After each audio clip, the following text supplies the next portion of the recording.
ئەم کاتتان باش بەڕێزان لە پۆدکاستێکی نوێی ڤیم لەگەڵ ئێوەی بەڕێز و خۆشەویست تاوتوێی دیسانەوە بابەتی جەنگەکەین بەداخەوە کە ئێستا نزیکەی بەرەو مانگێک ئەڕۆین لە هێرشی ئەمریکا و ئیسرائیل بۆ سەر ئێران و ئەو جەنگە گەورە هەرێمیەی کە لەم ناوچەیە هەڵگیرساوە.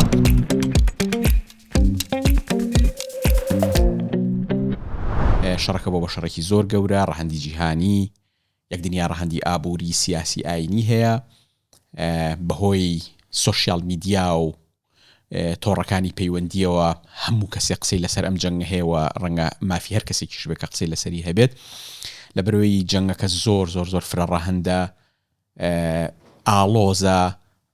و پێشبینی نەکراوە و لێکەوتەکە طبعاً هەر لە دەستپێکیەوە هەتاوەکو کۆتاییەکەی ینی حەیران ماوین لە بەرامبەریا کە چۆن دەستی پێکرد، بۆچی دەستی پێکرد، ئێستا چی ڕوئەیە لە داهاتوە لێکەوتەکانی چۆنە بێت، چۆن کۆتایی پێدێ. بە هەر حاڵ جەنگێکە لە ڕووی لێکدانەوە و قسە لە سەرکردنەوە جەنگێکی زۆر فرە ڕەهەندە، بە ئاسانی لێکلاوە ناتوانانی قسەی لەبارەوە بکەی و یەکلای بکەیتەوە. ئەم جەنگە و کووتمان زۆر ڕەهەندی هەیە، ڕەهەندی ئابووری هەیە کێسا وردە ئابووری جیهان بەرەو شۆک بردووە لە ڕووی سیاسی و لە ڕووی سەربازی و لە ڕووی ئەمنیەوە و بێگومان ڕەهەندی ئاینی ژێسە هاتوۆتە ناوە بۆ پێی کە هەم دەوڵەتی ئیسرائیل کەلایەکە لە شەڕەکە و ئێران دوو دەوڵەتن کە بە جۆرە لە جۆرەکان داینەمۆی ئاین حازرە و لە ئەمریکاش ئەو هێزەی کە ئێستا لە یا ئەو کابینەی کە دروستکراوە بە جۆرە لە جۆرەکان پاڵپشتی ڕوتێکی گەورەی ئاینیان هەیە. بۆ قسەکردن دەربارەی ڕەهەندەکانی ئەم جەنگە و ڕەگە مێژوویەکەی لەکۆ هاتووە، ئەم شەڕە خۆ لە خۆڕایی و لە بۆشاییەوە نەهاتۆتە دەرەوە، ڕێگێکی مێژووی هەیە، چۆن گەیشتۆتە ئێرە و ئێستا چۆنەوە لە داهاتووشە چۆنە بێ. بۆ قسەکردن لەسەر ڕەهەندە زۆر تێکچڕژا و ئاڵۆزەکانی ئەم شەڕە میوانداری ئەزیز و خۆشەویست دکتۆر هوشیار عومەر عەلیم کردووە کە هەم شارەزای سیاست و سپۆڕەکەی لە باری دیبلۆماسیایە، دیبلۆماسیەت و سیاسەتی نەودەوڵەتیایەوە خوێنەرێکی زۆر باش و تێبینەر و سەرنجدەرێکی زۆر باشی سیاسەتی نێودەوڵەتی و بەتایبەتیش بۆ ئەم جەنگە و چیرۆکەکانی ئەم جەنگە زۆر بە وردی دیراسی کرە و لێی وردبووەتەوە. ئێمە لەم پۆدکاستەیە تقریباً یعنی لەگەڵ ڕەوتیهی پۆدکاستە جیهانیەکانە هەوڵەین کەمتر شرۆڤە و شیکاری بکەین، زیاتر بجێڕینەوە لەسەر ڕەهەندی نەرێشن و جێڕانەوە پۆدکاستەکە بین بڕێەوە. بەناوی ئێوە بەناوی خۆشمەوە بە خێراتنی میوانە خۆشەویستەکەمەکەم دکتۆر جانێ خوا بەخێر. زۆر سپاس. زۆر دڵخۆشم کە دوای ماوەیەکی زۆر لەگەڵ جەناب تا چاوپێکەوتنەکەم و پێخۆشحاڵم کە لە پۆدکاستەکەم ئامادی. منیش بە هەمان شێوە و سپاس بۆ پێشەکە جوانش. دکتۆر جان نازام لەکوێوە دەست پێ بکەین، حەزەکەم خۆت بە دەردیەڵێن سەرەتایی هینەکەدا تانوپۆی پۆدکاستەکە دەست پێ بکەیت و تر من وردە پرسیارت لێکەمە هەوڵێم دەنگی ئەوانە بم کە سەیری پۆدکاستەکەکەن بۆی کە پرسیارت لێ بکەمەوە. زۆر باشە لەم جەنگە لە خوێندنەوە بۆی ئەگەر باش بێ لەکوێوە دەست پێ بکەین بۆ خوێندنەوەیکی گونجاو. بابەتەکە جەنگە. بەڵێ. چارلز تیلی قسێشی هەیە ئەڵێت دەوڵەتان جەنگ دەوڵەتان دروستەکە، دەوڵەتانیش جەنگ بەرپاکەن. بەمانایەکی تر جەنگ بەشێکە لە مێژووی مرۆڤ و دیاردەیشی نامۆنیە بە پێچەوانەوە ڕەنگە ئەو قۆناغی دوای دووەم جەنگی جیهانی کە جۆرێک لە سەقامگیری هەبوو بە کۆمەڵێک هۆکار و ئەتوانین بچینە ناوردەکارێکان دواتر دیاردە جەنگکەم بووە. ینی بۆ نەمە ئێمە خۆمان کورد، ینی من خۆم لە پێشوی من لەدایک بم جەنگە تا ئێستا، ینی لە جەنگی ئێران و عێراقەوە ئەوە جگە لە شۆڕشەکانی کورد بۆ جەنگی کۆیت و دوای هاتنی هێزەکانی تر بۆ دەرکردنی سەدام، ئەو هەموو شەڕە ناوخۆیی کە لە منتیقەکە هەبووە لە دوای بەهاری عەرەبیەوە، هەنی هەموو ژیانمان جەنگە. دۆخی ئاسایی بۆ ئێمە دۆخی جەنگە. بەڵێ جا ئێمە مناڵی جەنگی. بەڵێ هەر توانین نبینین سەردەمی جەنگ. دکتۆر من تێکستێکم هەیە قەسیدەیەکی شعریە کاتی خۆی لە فیستیڤاڵی گەلاژ بەشداری کرد و خاڵات یەکەمیشی برد، ینی بۆ دەست پێکەم نازانم لە کام ساڵا لەدایک ساڵی شەڕە گەورەکە لەدایک بووم، نازانم کام ساڵ. ئێمە هەمومان لە ساڵی شەڕە گەورە و بچووکەکانە لەدایکە بی. والحاڵ مناڵی جەنگی ئێمە لایەنێکی هەیە کە وای لە ئێمە کردوت تۆزێک، ینی کە جەنگ و هین ڕۆدات تۆزێک بە ئاسایی سەیرەکەین بەڵام بووی کە ینی سەری وێنە گەورەکە بکەین کە ئەمە لە سیستەمی یاخود سیاسەتی نێودوڵی بین نێودڵەکان ڕوئەدات منەگەڕێمەوە بۆ یۆنانی کۆن کە کۆمەڵە شارە دەوڵەت هەبوون بەردەوام لە جەنگا بوون سوسیدید هەیە کە هەم ژەنڕال بوو هەم مێژونووسێکە کتێبێکی بەناوبانگی هەیە جەنگی پلۆپۆنێژیا کە دایلۆجێکی تایە ئەتوانی بڵێ بنەمای واقعگەرایی یاخود ڕیالیزمە لە سیاست و پەیوەندە نێودوڵەتیەکانە کاتی خۆی دەوڵەتی شارە دەوڵەتی یۆنان بە قووەت بووە ئەسینا عەفوو ئەچنە سەر مێڵیەکان بێلایەنن شەڕیشیان نەکردووە ئەڵێ نەبێت تەسلیم بن ڕێک ئەمە ئێستا دۆناڵد ترامپێکە تەسلیمبوونی بێمەرج ئەوانیش هەوڵەدەن بە کۆمەڵێک ئارگومنتی ئاکاری یاخود ئەخلاقی عەدالەت کە ئەمە ناحەقیە ئەمە وایە و ئێمە ڕەنگە سپارتا بێن بەهانامانەوە هاوپەیمانان چۆن ئێستا چین و رووسیاچن بەهانای ئێرانەوە یاننا بۆیە مێژوو شتێک نییە کە بڕووی دابێت مێژوو شتێک ئێمە تیاژین زۆر جار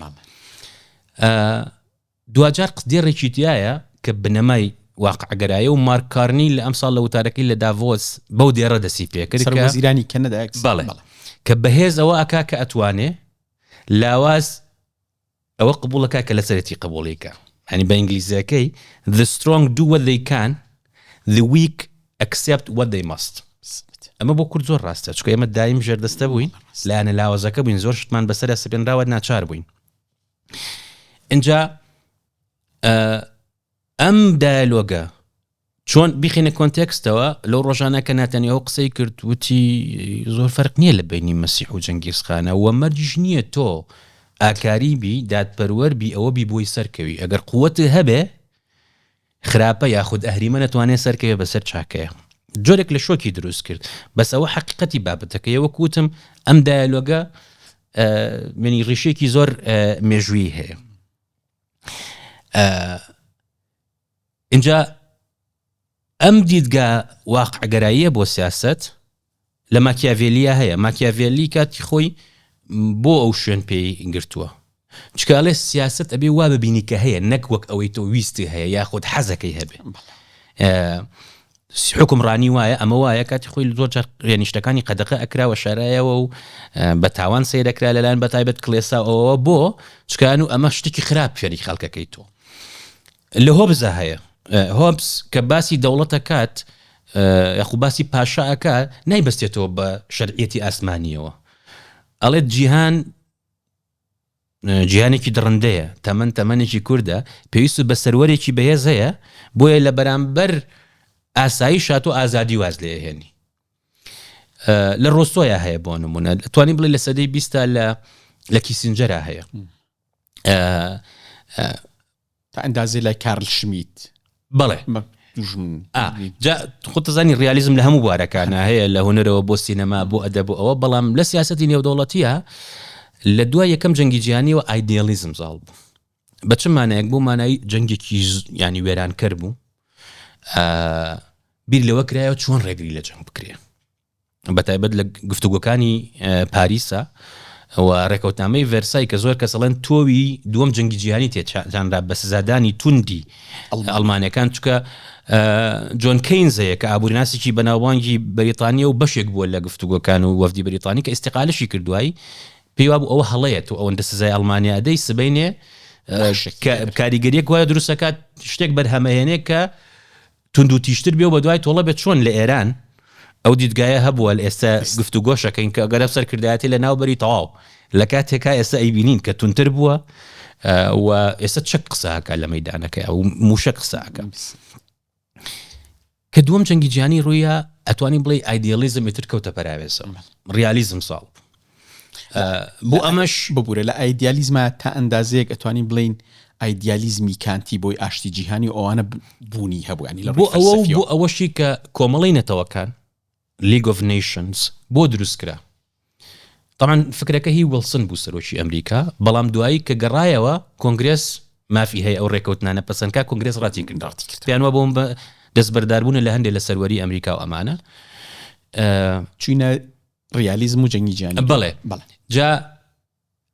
کۆمەڵێنەوەکان بۆ دروستکرا جارێکی تر ئەو تەجروبەیە یەکەم جەنگی جیهانی دووبارە نەبێتەوە کە ڕوویە هەم لە ئاستی سیاسیە هەم لە ئاستی نووسین و ئانە بۆ نە ئیHکار هەیە ئینگلیزە هانز مۆرگنتاو هەیە کە خۆی بە ئەسڵ ئەڵمانیوان دوای چووە ئەمریکا کۆمەڵێک کتێبیان نووسیە توانێت بڵێ ئەمە پێوترێت ڕیالیزمی کلاسیشی مۆرگنتاو کتێبیش هەیە سیاست لە ناو نەتەوەکانە Politics Among Nations باسی 6 پرینسیپی سیاست نێودەوڵەتەکە پێچوانی ئەتوانین بڵێ ئەوەی ئایدیالیزمە بۆ نمونە باسی ئاکارەکات یەکێک لە ئاینەکان کە ئاکار هەر وڵاتێک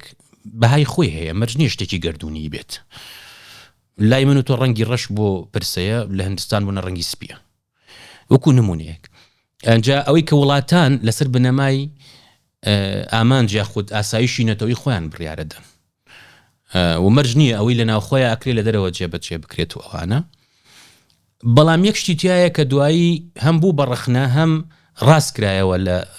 ڕیالیزمی نوێیە کە باسی ئەوە کە جەنگە بەستێتەوە بە سروشتی مرۆڤەوە یعنی ئەڵێ جەنگ بەشێک بۆ لە سروشتی مرۆڤ و ئەوە بووە دوای ئەوە دوو بیرمەندی ینی بەناوبانگ هەن لە سیاست نێودەوڵەتی و پێنە نێودەوڵەتەکانە یەکیان کێنس واڵسە کە نەماوە چەند ساڵی پێش و کۆچی دوایی کرد و ئەوی تریان جۆن مێشایمەرە کە ئێستا هەیە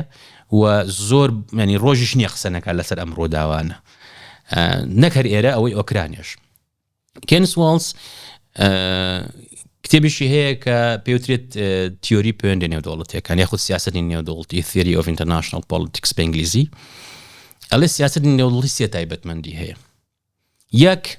سیستەمەکە پاشاگردانیە ئەوەی بە ئینگلیزی پێڵەن ئانارکی نەک بۆ مانایی هەرکەس بۆ خۆەتی بۆ مانایی لە سەروی دەوڵەتەوە هێزێکی تر نییە ویست و هینی خۆی بسەپێنێ وڵاتەکە داگیرەکرێت تەلەفۆن بۆ شوێەکەی بێن بەهاناتەوە ئەمە سروشتی سیستەمەکەیە دوو یەکەکانی سەرەکی ئەم سیستەمە دەوڵەتن گرنگیش نییە دیموکراسی نادیموکراسین دیکتاتۆریە پاشایەتیە گرنگ نییە سروشتی ئەو وڵاتە هیچ گرنگ نییە ئەوەی کە ئەم دوانە نەگۆڕن سێمیان گۆڕاوە پێڵە دابشکردنی تواناکان distribution of capabilities زۆ بۆیە چەمکە ئینگلیزەکان بەکارێنم چکە مێوەکو خۆی بگارن جار کوردێکە ڕەنگە نەتوانین وەکو خۆی بگین ڕاستە خۆ وەرگێڕانی بۆ ئەەکەی یعنی وڵاتێک ئەمڕۆ لە ڕووی ئابووریەوە بەهێزە ئەمە بێتە بنەمای هێز بۆ سیاست و بۆ سەربازی و هەتا دوایی ئەمەی کێنس واڵس ئەتێتە چوارچێوەی ریالیزمی بەرگریەوە ئەم پێی وایە وڵاتان ئاسایش زیادەکەن ئەمنیەتی خۆیان زیادەکەن تاوان کۆمەڵی ڕێی زۆر سەرنجڕاکێشی هەیە وتارێکی بڵاوکرەوە لە گۆڤاری فۆرین ئەفێرز ئەڵێ با ئێران چەکی ئەتۆم بەدەستبێنێ 2005 و 6 بۆ چکە ئەو ڕێی وایە سیستەمی دوو جەمسەری سەقامگیری دروستەکە چەکی ئەتۆمیش سەقامگیری دروستەکە نمونەی پاکستان و هندستان هێنێتەوە چەند جەنگی خوێناویان کردووە بەس ئێستا چونکە هەردوو لایەن چەکی ئەتۆمیان هەیە جنگەکانیان سنووردارە زۆر جار بۆ چکە هەردوو لا ترسیان هەیە لەوەی کە بێ بە چەکی ئەتۆم جۆن مێرشایمەر ئەو کتێب بناوبانگەی هەیە تراژیدیای سیاسەتی زلهێزەکان هەمان ڕئی واڵسی هەیە لەسەرەوەی سیستەم پاشاگردانیە دەوڵەت یەکەی سەرەکیەوە تواناکانە بەڵام یەک جیاوازی هەیە ئەمە چێتە چوارچێوەی ریالیزمی هێرشەوە یاخود هێرش بەرانەوە ئەڵێ دەوڵەت ئاسایش زیاد ناکە قووەت زیاد دەکات پاوەر بۆ چونکە تۆ قەت نازانی ئەم هێزی ئەمڕۆ هەتە بەراورد بە وڵاتانی تر بۆ داهاتوو چۆنە بێ ئەنجا مێرشایمەرش دوو شتی زۆر سەرنجڕاکێشی هێشیان تەمان ئەم ریالیستیانە هەر هەمویان دژی ئەو جەنگانە بوون کە ئەمریکا کردی بوون لە 2003 پیان وا بوو ئەمە لە بەرژۆندی ئەمریکایە نییە ئۆکرانە چەکی ئەتۆمی هەبوو کاتی خۆی مێرشایمەر هەر لە فۆرین ئەفێرز وتارێکی نووسی ئەڵێن نابێ ئۆکرانیا ئەتۆمەکانی تەسلیم کاتەوە دایەوە بە رووسیا بۆ چونکە بۆی بخۆی بپارێزێت بینیمان ئێستا دۆخی ئۆکرانیا چۆنە حتا 2014 پێشەوەی ئەم شتە ڕووبە ئەڵێ ئەمەی ئەوروپا ئەمریکایان کە ناتۆیان فراوان کردو ئەیانێ بە زۆر ئۆکرانیا بکەن بەمە پوتن لە ئاخیرا قبوڵی ناکە ئەگەر نەشتوانێ ئۆکرانیا بگرێ وێرانێ کات بۆ نمونە لەسەر ئەم جەنگی ئەمریکا و ئیسرائیل دژین زۆر توندە و لە پاڵ ئەمەشە مێرشایمەر دەتوانێت بڵێ ڕۆشنبیرێکی گشتیە ینی زۆر قسە ئاکات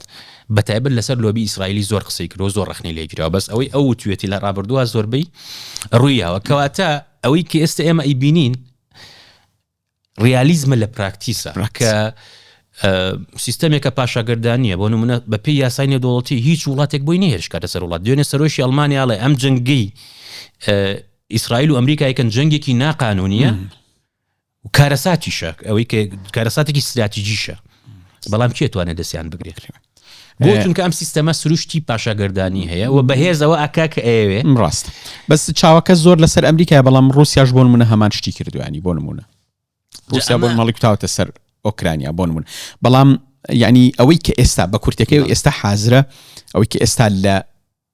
مەیدانەکەی ئامادەی ئەوەیە کە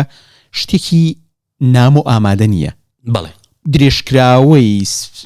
هینە ڕیالیزمە لە سیاسەتە لە دوای جەنگی جیهانی دووەمەوە و بە ئامراز و بە شێوازی جیاواز ئامادە بۆ ینی بەڵێ هیچ شتێکی سەیری نییە نا هەر بەشێکە لە مێژووی مرۆڤ بە کووتمان دوای ئەوەش وڵاتان عادەتەن ئامرازی سیاسی هەیە بەکاری هێنن ئامرازی ئابووری هەیە ئامرازی دیپلۆماسی هەیە ئامرازی سەربازی هەیە ئەمریکا لە قۆناغی یەکەمە ئەوەندی پەنای بۆ ئامرازی ئابووری بردیاران عبڵقی زۆری لە هەفتەونەوە بەسەراسە پێنراوە ئەمە ئێرانی ڕانەگرت لە بەهێزبوون لە پەرەدان بە بەرنامەی ئەتۆمی بە هەلهاویشتن بۆ نمونە دروستکردنی ئەم هەموو موشەکە پێشکەوتوانە هەلهاویشتن فراوان خوازی بەڵێ دیپلۆماسی تاقی کرایەوە هەموو ئیدارەکان بە تایبەت لە سەرمی ئۆباما گەشتە ئەنجام بەڵام ترامپ لی کشایەوە ئامرازی سیاسی لەگەڵ ئێرانە ئەو پەیوەندیە نەبووە بە تایبەتی خودی ڕێبەری ئێران خامنەی و پێشتریش تەمان خۆمەینی زۆر جاراوتری ئەمان چوونە سەر باڕوێستخانە و داگیریان کرد و ئەمریکیەکانەگەر ئەمە لەژێر کاریگەری ڕووداوەکانی 53 بوو دژی مصدق کە بریتانی و ئەمریکیەکان خۆیان ێستا دۆکیومنتی خۆیان هەیە کە کودتایان کرد بە کورتی پوختی بۆ چکە مصدقی و ئەم نەوتە ئەبێ ئێمە بێکاکەی خۆمانە نابێ بۆ ئەوە بێ حتا پەنای بردە سەر دادگا لە لەهای و ئەوانە بەردادگا ئەوانە لەبەرەوە بڵێ شتێکی نوێ نییە بەڵام هەندێک جەنگ هەیە ڕێڕەوی شتەکان نەگۆڕن باشە بەس پێش ببوورە پێش ئەوەی باز لە ڕێڕەوەکە بکەین پێشتر ئاماژەت بەوەیە کە پێش پۆدکاستەکانی لە 95ەوە ئامادەکاری بۆ ئەم شەڕانەکراوە ئەم شەڕانە لە ڕۆژەڤا بوون و ئاخیران بە کۆتایی بە ئێرانە هێنرێ و حەو دەوڵەتن کە بێ هەڵبۆشێنرێنەوەتە ڕەنگە ئێران خۆی ئامادەکرد بە بەس دەوڵەتەکانی تر پێم وابێ میان لە خەوی غەفڵەتا بوون تا وێزلی کلارک کە ژەنراڵی چوارەستێری هەڵە نەبم و فەرماندەی هێزەکان بوو هێزەکانی ناتۆ بوو لە کاتی شەڕی کۆسۆڤۆیە ئەیگەڕێتەوە و کتێبێکیشی هەیە ڤیدۆکە هەیە توان لە یوتیوب بینەران و بیسەرانمان سەریکەن ئەڵێت دوای 11 سپتەمبەر چوون بۆ پێنتاگۆن لەوێ یەکێک لەو کەسانی کە پلەدار بوو پێشتر لەگەڵ خۆما ئیشی کردووە پێیوتم ئێمە بەتەمایان عێراقدا گیرکەین ئەمە تازە 11 سپتەمبەر ڕوویاوە بەڵێ ئەڵێ منوتم بۆ هیچ عێراق هیچ ڕەبتێکی هەیە بە هێرشەکانی 11 سپتەمبەر وەڵێ نەوەڵا بەس هێزێکی زۆر هەیە و ئەیانوێ شەڕکن لە دوای ماوەیەک ڕۆشتمەوە وتم هەر ئێستش عێراقدا گیرەکەین وتی کاکە وەرە ژوورە وەزعەکە زۆر لەوە خراپترە وتم چۆن وتی ئەوە ئەڵێ ئەوە وەرەقەیشی هێنا پێم وت ئەگۆنی هێنیە وتی بەڵێ وتم دەپیشانم مەیە چونکە لە ئەمریکا شتی نهێنی نابێت کەسێکە بە قانونی بۆی نێن پسەیری بکە ئەڵێ کاکە ئەمانەڵێن لە 5 ساڵ ئێمە حەوڵات ئەڕوخێنین کاتە کۆماریەکان لە دەسەڵاتا بوون بە عێراق دەست پێەکەین سووریا لوبنان لیبیا سۆمالیا سوودان ئەنجا ئێران آخر وڵات دوارو کاتۆ سیاسەتی بوش ئەوە بۆ گۆڕینی ڕژێم بوو جاشتێکی زۆر سەرنجڕاکێش ئەو کاتە ئێران جەواد زەریف باڵوێز بوو لێ هەین لە نەتۆیە گرتوەکان دۆکیومنتارێکی سێبەشی هەیە فیلمێکی بەڵگەنامەی پێشنیارەکەم هەر کەسێک حەزی لێ تەماشاکە هی BBC-ە ئێران و ڕۆژئاوا ئیران ئەند دە وەست لە 79 بە وردی باسێکات جا لەو دۆکیومنتاریا بۆ یەکەم جار من بینیم ئەو کاتەش ئێران پێشنیارێکی یا بە ئیدارەی بوش کەواز لە بەرنامەی ئەتۆمی بێنێ حزبوڵڵا بکا بە هێزێکی کۆمەڵایەتی و سیاسی لە عسکەریەوە زۆر بابەتی دیکە سازش بکات بۆی ئەمریکا واز لە سیاسەتی گۆڕینی ڕژێم بێنێ و ئابلوقەکان لابات هەیە لە ئینترنێت هاتوان ئەو دۆکیومنتە تەمان ئەو کاتە دیکچینی و مجموعەیەکە بوونەوانێ پێوەنترا محافظکارە نوێیەکان بەڵێ پاشماوەکانیان ماوە ڕەتیان کردەوە اینجا وێزلی کلارک سەرنجڕاکێشتر قساکە ئەڵێ ئەمە ئەوەی بیرهێنامەوە کەنەوە یەک دوای شەڕی دەرکردنی سەدام لە کویت هەر لە پێنتاگۆن پۆل وۆلفۆویتس کەو کاتە مۆزەفێک بووە وتوتی ئێمە هەڵەمان کرد سەدامانە ڕوخان تا بەغانە چوین و ئێمە چەند ساڵێکمان هەیە ئەم 6 وڵاتە کە پاشماوەی سۆڤێتن لە ناویان بەرین پێشەوەی زلهێزێکی تر بێ دروست بێتەوە تەحەدامان بکات چونکە سیستەمی نێودەوڵەتی هەمیشە یەک جەمسەری نابێ هەمیشە هەر ئەمریکا زلهێز نابێت کاتە رووسیا لە فەوزایە بوو چین ئێستا ئێمە دەست و پەنجە نەرمەکەین لەگەڵ گۆڕینی ئەم ڕژێمەیە ئەتوانی ئەمە ژانی سیستەمێکی نوێی جیهانیە چونکە ئەمریکا ناتوانێت ئەگەر بیتوانێت بە ئابووری و سیاسی ڕەفتاری ئێران بگۆڕێ چونکە دوجار ئەیانوێت سیاسەتی دەرەوەی ئێران ڕەفتاری ئێران بگۆڕن هیچ نەتیجەی نەبوو بۆیە پەنایان بۆ جەنگەکە بردو هەرچەند ئەمەش ئیشکالەتی زۆر توانین لەسەری بوەستین بەمانایەکی تر دامەزراوەکانی ئەمریکا لە دوای ڕوخانی سۆڤێتەوە بڕیاریان هەبووە نابێ ڕێگە بەند جلهێزێکی تری هاوشێوەی سۆڤێت دروست بێتەوە کە ڕوبەڕووی ئەمریکا بێتەوە لە ڕووی سیاسی و ئابووری و سەربازی باشە بەڕێزان خۆشەویستان ئەوانەشی کە لە سپۆتیفای و لە پلاتفۆرمەکانی تر هەر بەدەنگ جۆمان لێگرن ئەم پۆدکاستە تایبەتە بە خوێندنەوەیکی فرەڕەهەندانەی جەنگی نێوان ئیسرائیل ئەمریکا لەگەڵ ئێران بە میوانداری ئەزیز و خۆشەویست دکتۆر هوشیار عومەر عەلی بەردەوامی لە گفتوگۆکەمان ویستم پرسیارە لێ بکەم کاتی خۆی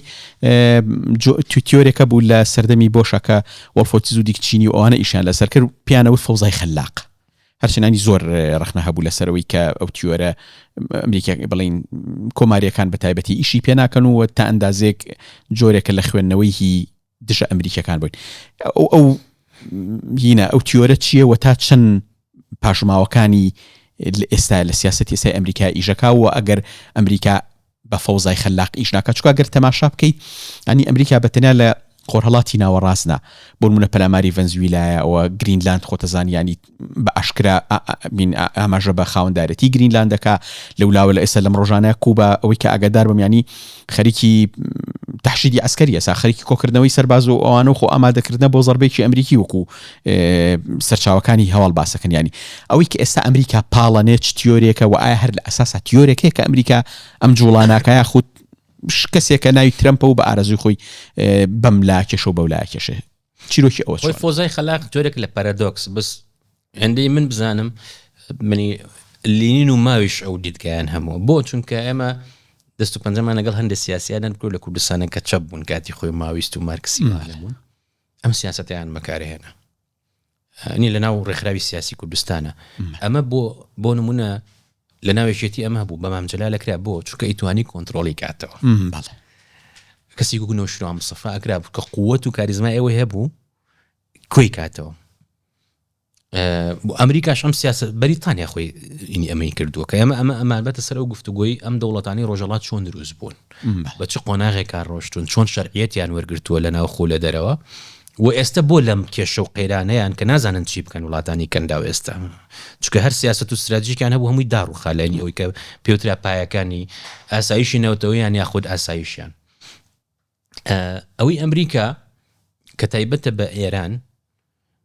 جیاوازێکی ترەمپ مانی باشەکەی لەوایە شتەکە وەکو خۆی ئەڵێت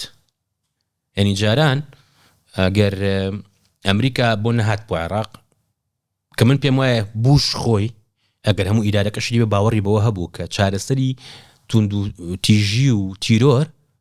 دیموکراسیە خەڵک ئەگەر بێئیش نەبێ ئەگەر ئازادی هەبێ ئەگەر سیستەمێکی ڕێکوپێک هەبێ بۆ پەنابەرە بە تیرۆر و تەقینەوە ئەوانە پیان وابوو عێراق شوێنی دەستپێکردنی چونکە عێراق شارستانێتێکی قوڵی هەیە خەڵکەکەی خوێنەوارە و قسە بە ناوبانگە هەیە ینی میسر بیرەکاتەوە بۆ نمونە لوبنان چاپێکا ئێمە خوێنینەوە ینی کۆمەڵگەی عێراقی ئەگەر وەکو کتێب سێریکەی لەسەر تیۆر سێریکەیت فعلا لە ئامادەی ئەوەی تیا بوو کە ببێ بە نمونەیەک لە ناوچەکە بەڵام شتێک هەیە کە هەموو ئەم وڵاتانە کۆکاتە لە ناوچەکە سەرڕای دژمنایەتیان هەم بۆ عێراق هەم بۆ بەهاری عەرەبی بە ئێران و سعودی هەموو لە یەک شتە هاوبەش بوون نابێ پرۆسەی دیموکراسی هەبێ بکەوێتە سەر کەواتە ئەمریکا هەمویان بە هەڕەشیان نەزانی لەسەر سیستەمەکانی خۆیان ئەمریکا ئێستا ببوورە ئەمەوێت لەسەر ئەو خاڵ ڕادگرم چوو خاڵێکی گرنگمە دووەم چاوپێکەوتنە لە بڵین لە ژیانی ڕۆژنامەوانی مەکە هەمان قسە ئەبیستم ئەمریکا ئەجەندای ئەوەی هەبوو کە عێراق بکا بە دەوڵەتێکی دەستوری دیموکراتی خەونیان هەبوو بەڵگەکەشەوەیە دەستورەکە نووسرایەوە سیستەمەکە فیدراڵی بوو کورد و ئەوان هاوڵاتی بوون هەیە حزب بۆ نمونە بەشێک لە ژیانی سیاسی دەستور زمانی ئەوەی کردووە کە دەسەڵاتێکی مەدەنیە بۆنە ئەوەی کە حکومەکات ئەبێت لە پەرلەمانەوە متمانە وەرگێ سەرۆک وەزیرانە حتا ئەنجومەنی فیدراڵیمانەیە کە دروستمان نەکردووە ینی بەڵگەکە لە چیایە لە دەستورەکەیە بەس ئەوەی شکستی پێنا وڵاتەکانی چواردۆ بوون عێراقیان غەرقی یەک دنیا تەقینەوە ئێرانیان زانی دوای عێراق لەگەڵ سووریا وەرێوان باشە ئەوەی کە تۆزێ ئومێد بە لای خەڵک بە ئەمریکا دروستەکە ها خەڵک لای ئەنگری ئەمریکا ئەم نمونەیە کە ئەمریکانیەتێکی وایە بۆ نمونە لە ئەگەر بەراوردی کۆریای باشوور بکەی وا پیشانە درێکە ئەو ئەمریکایەوە کە کۆریای باشوور هەبێ و کۆریای باکوور نموزەجێکە کە چین دامیەکە بۆ نمونە یابان سەرباری هەموو ئەو جەنگە ناخۆشە و دوو بۆمبی ئەتۆمی بەڵام ئەمریکا لە دوای جەنگی جیهانی دووەم بنیادی نایەوە و دیموکراسی ئەمریکی بوو کە دروستی کردوەوە بۆ ئێران ئێستا کە لەم جەنگاین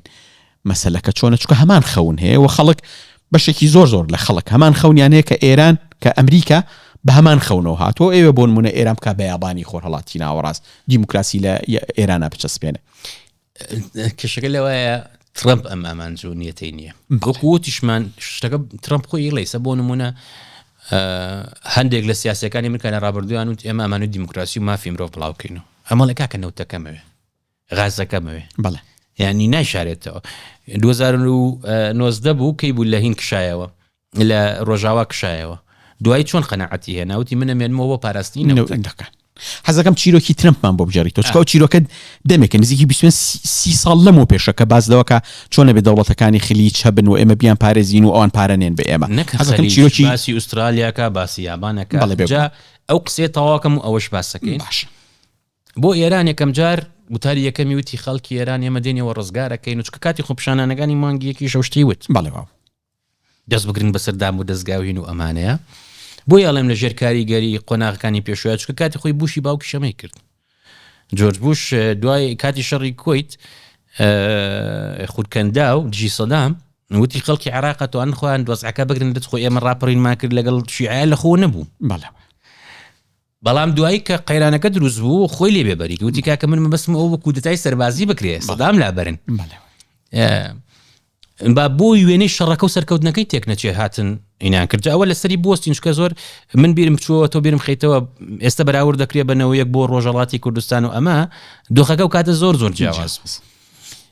بارحاڵ و پێکاتی سیاسی عێراقیش و کۆماری ئیسلامیش زۆر جیاوازیان دۆناڵد ترامپ طبعا لەو ڕۆژانەیە کەسێک کە گفتوگۆیە کردوتی کاکە ئەم پیاوە خۆشی نازانێت چیەوێ وە چی ئەکە ئێمە چۆن بزانین کە خۆی نەزانێ پێم وایە ئەمە سادەکردنەوەی شتەکانە دۆناڵد ترامپ طبعا خۆی لە عایلەیەکی کۆچبەرەوەیە کەچیک ئەو ڕۆژی دەستی کرد بە کەمپینەکەی لە نیویۆرک لە 2016 یەکسەر بەهێرش بۆ سەر کۆچبەرەکان و مەکسیکیەکان و ئەمە دەستدرێژی ئەکەن و ئەمە تاوانبارن و ئەمە وان دەستی پێ کرد ئەوەی کە هەیە باوکی کەسێکی زۆر زاڵ بوو ینی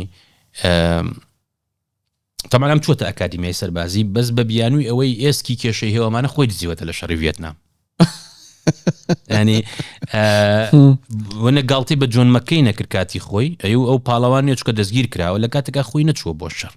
ئێستا هەندێک لەوانەی کە لە ئەمریکا قساگەن ئەڵێن کاکەگیان تۆ شەڕ ناوێت لەگەڵ ئێران بێزەحمەت کوڕەکەی خۆت بنێرە یەکەم جار ئێوە بناڵی خەڵک ئەنێرن بۆ ئەم شەڕە دوایی کە ئینتەمان ئەوەی کە باوکی هەیە بۆی بنیاد ناوە زۆر بووە حتا هەندێک لە شارەزایان ئەڵەن ئەو پارەی باوکی بووی بەجێشتوە لە بانق داینە ئێستا قازانجەکەی زیاترە بوو لەوە چکە دووسێ جاری فلاسی کردووە کاسینۆوانەی داناوە زۆر شتی کردووە عینەکانی بەڵام کتێبێکی هەیە خۆی جوان باسیەکات هۆنەری مامەڵە The Art of the Deal خۆی بەڵێ کتێبێکە زۆریشی لێ فرۆشرا زۆر شانازی پێوەکە جەشتی زۆر سەیریە کاتی ئەبوبەکر بەغدادی کوشت وتی کاکەوە من وامان کردو وەک بە تەمام کتێبێکی کەش بنووسم هەرچەنە قەت کەس اعتراف بە من ناکە وەڵە قەی ناکە ینی دایم خۆی بە هەستەکات دایم لە ژێر هێرشایە بۆ نمونە لەو کتێبەیە باسیەوە کاکە خەڵک حەزیان لەوێ فانتازیان پێ بفرۆشی بۆ نەک خۆی کاندید کە کاکە ئەمانە هەموو پارە وەرەگرن ئەم سیاسیانە من پارەی خۆم سەرفەکەم من ژیانم عیبی نییە ئەمە ژیانی ئێوە چاکە دوو هاتنی ترامپ طبعا لە 1970 لە نیویۆرک تایمز شتی بڵاوکەوە تموحیەوەی هەبوو ڕۆژێک سیاستکە هەرچەند قسەیەکە بۆ دایکی گەڕێنەوە ئەڵەن دایکی وتوێتی ئەمە هیچ تایبەتمەندیەک هیچ کارامەیەکی کۆمەڵایەتی نیە بەقەڵکی هیچ نایە خوا بکار ڕۆژێک نەچێتە ناو سیاستەوە دایکی ترامپ خۆی بەڵام ئەمریکا بەگشتی ئەوروپا ئەو قۆناغێکی پێوترا بە جیهانی بوون زۆربەی پیشەسازەکانیان واز لێ هێنا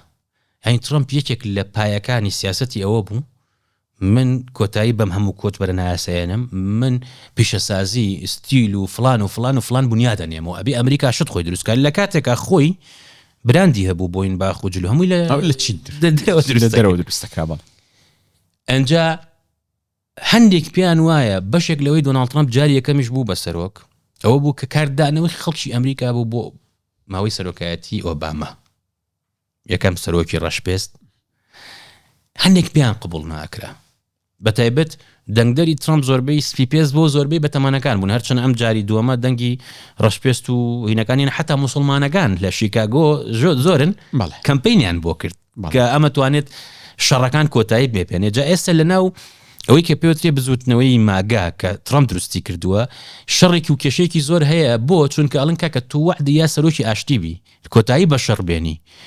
لە وتارەکان تاتوت ئێمە نابێ بچینەش ئەم شەڕانی ڕۆژەڵاتی ناوەڕاستەوە ئەمە و پارێ سەرفکەینە بێ خەمی وڵاتەکەمان و فڕۆکەخانە و جادە و ڕێگەوانەکانی خۆمان بخۆین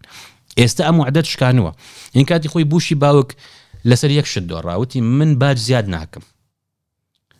لێوم بخێنەوە دوای باجی زیاد کرد دۆڕانی ترامپ ئێستا ڕەنگە بەشێک شێوە بێکەی پێی وایە جارێکی تر پێویستی نییە بچێتەوە بەردەنگدەر ئەوە دووەم خولێتی تقریبا ئەوانەی هەمووی پێشێل کردووە بەڵام من خۆم شتێک هەیە ئەمە بە بڕوای من سیاسەتی جیازەکەی چیە لەگەڵ قۆناغەکانی پێش و شەڕەکانی ترا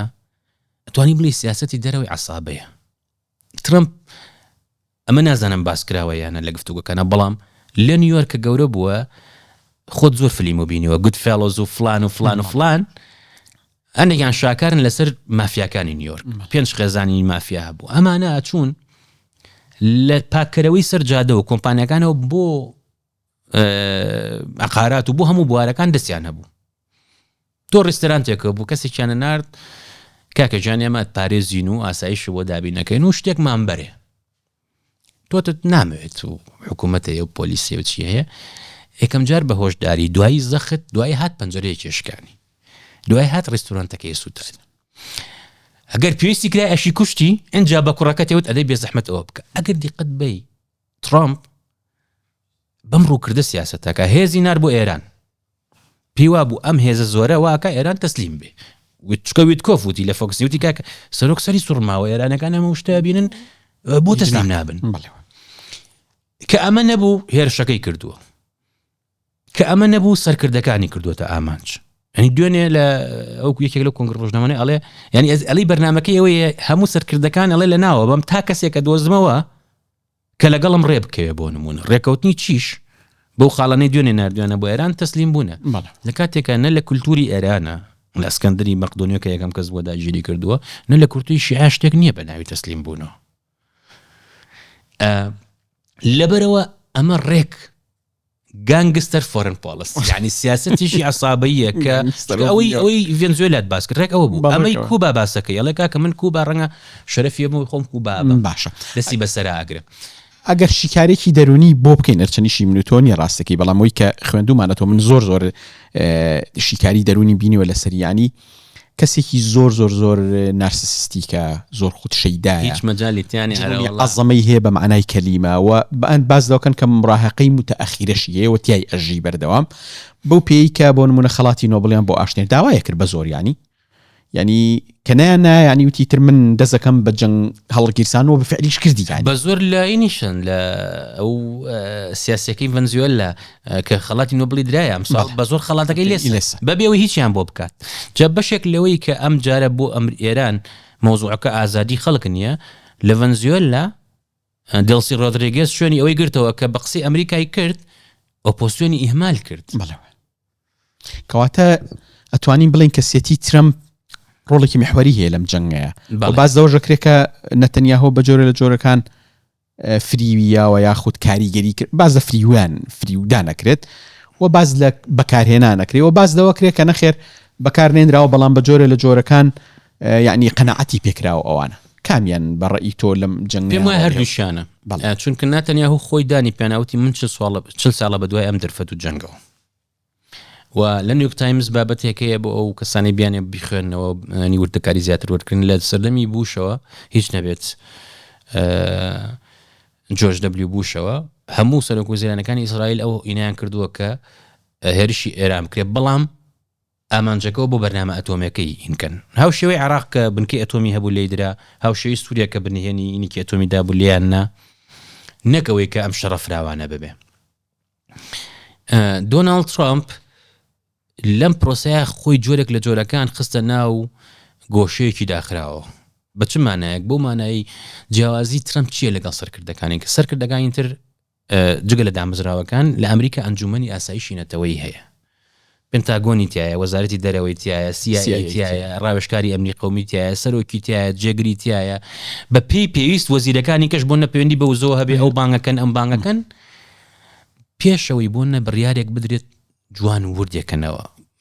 بۆ نمونە سیناریۆکان دانێن شتەکان دانێن ئەنجام بڕیارەتن ترامپ وانە ترامپ من ئەڵێم ئەوە وت پێشتر چکە لە مەجای بینا دروستکردنەوەیشی کردووە ئەڵێ کاکە دەست پێ بکەن ئیتر ڕۆژانە بە پێی پێویستی داری پێویستە بلوکی پێویستە چیمەنتۆ پێویستە هێنە شتەکەی حاضر نەکردو ئەم دیدگایی هێناوە بۆ سیاست مشکلەکە چییە کە تۆ لە بەردەم ڕێی گشتیە سیاست کرد لە ڕێی تروس سۆشەڵ و تویتەر و ئەمانەوە هینە کرد و ئەم هەموو هەڕەشەت کرد کە ئێران نەچۆ ژێرباری هەڕەشەکەت ناچاری شتێکی کە بکەی ئەنجا ئەمەی کە تۆ باسیەکەی دوێنێ یا پێرێ بۆ ئەگە هەڵە نەبن نیویۆرک تایمز بینی کردووە کە ئەڵێت موسات پێش بەڕێوەبەری ئێستا پیان وا بووە ئەمەی هێلنا خۆ ئێران ڕاپەڕین دروست کرێ ئەمە تەمان سیاسەتێکی دوورودرێژی ئیسرائیل هەی ئێستا نییە ئەمە سەر ناکرێت تەرکیز خەینە سەر لە ناومردنی زاناکانی و توانائینەکانی بەڵام ئێستا موسات قەنەعەتیان هێناوە بە ناتەنیاهو دوایش بە ترامپ کە ئەگەر ئێمە سەرکردایەتی ئێران لە ناو بەرین لە ناو خۆ شۆڕش دروستە بێ دژی سیستەمەکە و ترامپ پێی وابووە ئەم شتە ڕۆژێک دوو ڕۆژ سێ ڕۆژە خایەنێ وەکو ئەوەی پار کە لێی دا و دوای یەکسەر وەستانی بەڵام ئەوەی کە وازەحە ئێستا تۆ بەچی ئازانیت ئەم بڕیارە ترامپیاوێتی قەت بەقەت ئەم جنگە دزە پێکردن نییە یاسین لە پێنتاگۆن لە کۆنگرس لە حتا کۆنگرس قرارە بڕیار باد لەسەرەوەی کە ئەم شەڕابێ بوەستێت بەتایبەت دیموکراتەکان زۆر دژی ئەم جنگن کۆمارێگانیش تا ئێستا نازانن ترامپ چیەوێت چکار ڕۆژە شتێکەڵێ ویستێتی شەڕێکی کورتکە ئامانجەکەی بپێکەوە بگەڕێتەوە بەس پیان و تۆ کاکە ئەم جارە شەڕەکە بکەی بۆ نمونە ئەبێ بە شەڕێکی هەرێمی وڵاتانی کەندا و هانەدێن ترامپەڵێ وەڵام من تووشی سەرسوورمان بوو مەمەڕوویەوە ئەمەی هورمز پێی وتراوە کاکە ئێران ئەم کارتە بەکارێنێ توتی پێشەوەی ئێران پەنا بەوە برێت تەسلیمە بن بۆ نمونە بەمانایەکی تر ترامپ خۆی ئەو قەنەعەتەی هەبووە چکە کاتی خۆی قاسمی سلێمانی کرد ئامانج لێرە هۆشداری پێدرا بوو ئەمە شەڕ دروستەکە شەڕێکی دروست نەکرد ڕەتفعلی ئێران لاواز بوو تا ئەندازی ئێران حتاکو ئەم جارش استراتیجی پشودرێژی بابڵێن پشودرێژی استراتیجی پێڕەوە کرد بە چه مانایەک ئەوی ئەمە نابێ بچینە شەڕی ڕاستەوخۆ لەگەڵ ئەمریکایە حتا زۆر جار لەناو وڵاتانی عەرەبی بەتایبەت ئەوانەی دژی ئێران بوون ئەیانوت ئەرە ئەم سەبرەکەی کۆتاییەت ئەوە ئێران 40 ساڵە من پشودرێژی استراتیجی و ئینقلابی هینەکەم چکە سیستەمی ئێران وایە ئەبێت کە ڕێکەوتنیشی کرد ئەبێت چوارچێوەیەکی ئاینی پێم بخشێ بۆ نەخامنەی پارک گفتوگۆ ئەکراوتی بە نمونی ئیمام حەسەنی هێنایەوە کە هەندێک جار تۆ هەندێک شتەکەی کاتیە بۆ مەبەستێکی گەورەتر بۆ نمونە کە ڕێکەوتنیان کە کاتکە لەگەڵ ئۆبامان ناوێنە نەرمشی قەهرەمانانە نەرمی نواندنێکی قارەمانانە یعنی چکە سیستەمەکە پێویستی بە جۆرێک لە شەرعیەت هەیە وەنیە بڵێ ئەم کەسەکە ڕابەرە ئیتر هەموو خەڵکی ئێران دوایەکەوێت لەبەرەوە بڕیارەکە هی دۆناڵد ترامپ بووە بەڵام ناتەنیا هەوو قەنەعەتی پێناوە من پێم وایە ئەوەی زۆر کاریگەری هەبوو لە هەڵخڵاتانەکەی ئەوە بوو کە قەنەعەتیان بە ترامپ پێنا کە ئێرانەکان ویستیانە بیکوژن هەتا کەسێکیش دەستگیر کرا لە FBI بە حساب پاکستانیە و ئێران نردوێتی و چکە جوکنت ئەوەی کەوازی هێنا یەکەم کەس بوو لە ئیدارەی ترامپا کە بەڕێوەبەری ناوەندی دژە تیرۆری ئەمریکا بوو باسێک ئەڵێ ئەو کەسە ئێمە پێشەوەی بگات ئەمریکا ئەمە زانیمانە شتێکی وا هەیە چکە ترامپ لە قسەکانیا ئەوەی وتی ئەوان ویستیان من بکوژن پێشەوەی ئەوان من بکوژن من ئەوان باشە ئەگەر بێنە سەر خودی هی جەنگەکە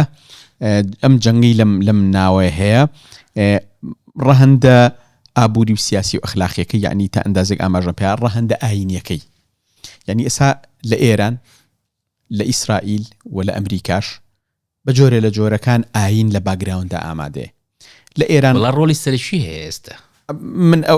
ئەوان بەجێڵم بۆ جەناب چکە ڕەنگە من نتوانم ئەو بڕیارە بم کە ئایا داینەمۆی جۆڵاندنی جەنگەکە یاخود ئایا هەر لە باگراوندا هەیە لە ئێران خۆتەزانی دەوڵەتێکە لەسەر فقهێکی 12 ئیمامی شیعی دروستکراوە ئیسرائیل دەوڵەتێکە کە تا ئەندازێکی زۆر یعنی نەتەنیاهۆ نایشارێتەوە و ناوبردنی نەتەنیاهۆ بە پاشاوەکو داود بە ئامادەی هی کتێبی بڵین پەیمانی کۆن بە شێوەیەکین و بوونی حرەکەی بڵین مەسیحێتی سەهیۆنی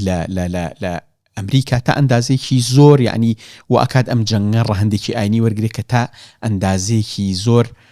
لە جەنگەکانی پێشووتراکەمتر بوو بۆش کاتی خۆی قسێکی کردوتی ئەم جەنگە جەنگی خاشپەرستانی تازێ بە فەوزە و پەشیمان بۆ بەڵام ئێستا ئاین زۆر بەزەخت ئێستا لینزیگرام ئەڵێ ئەمە شەڕێکی 2000 ساڵەیە بێگومان بەس پێشەوەی وەڵام بیتەوە ئەمەوێت کە گوێگرەکانمان لە پلاتفۆرمەکان کە دەنگین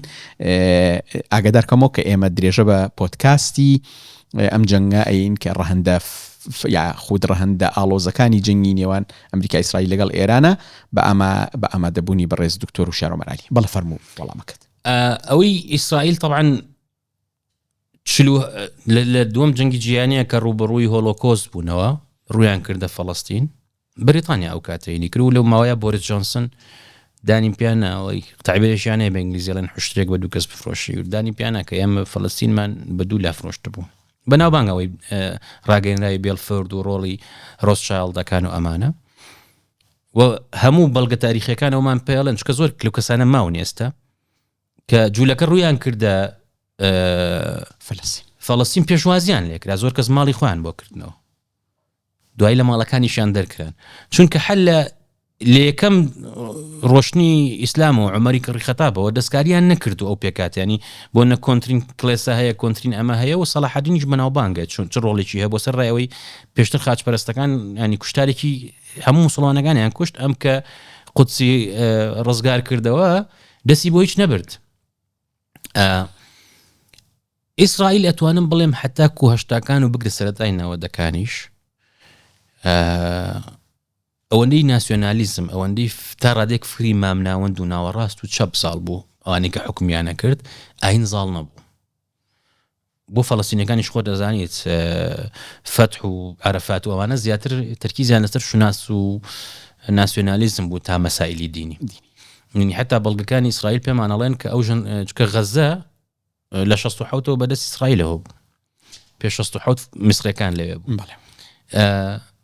ڕۆلیان هەبووە لەوەی حەماس دروست بێ ژەنڕاڵەکان بەڵگەکان هەیە دۆکیومنت هەیە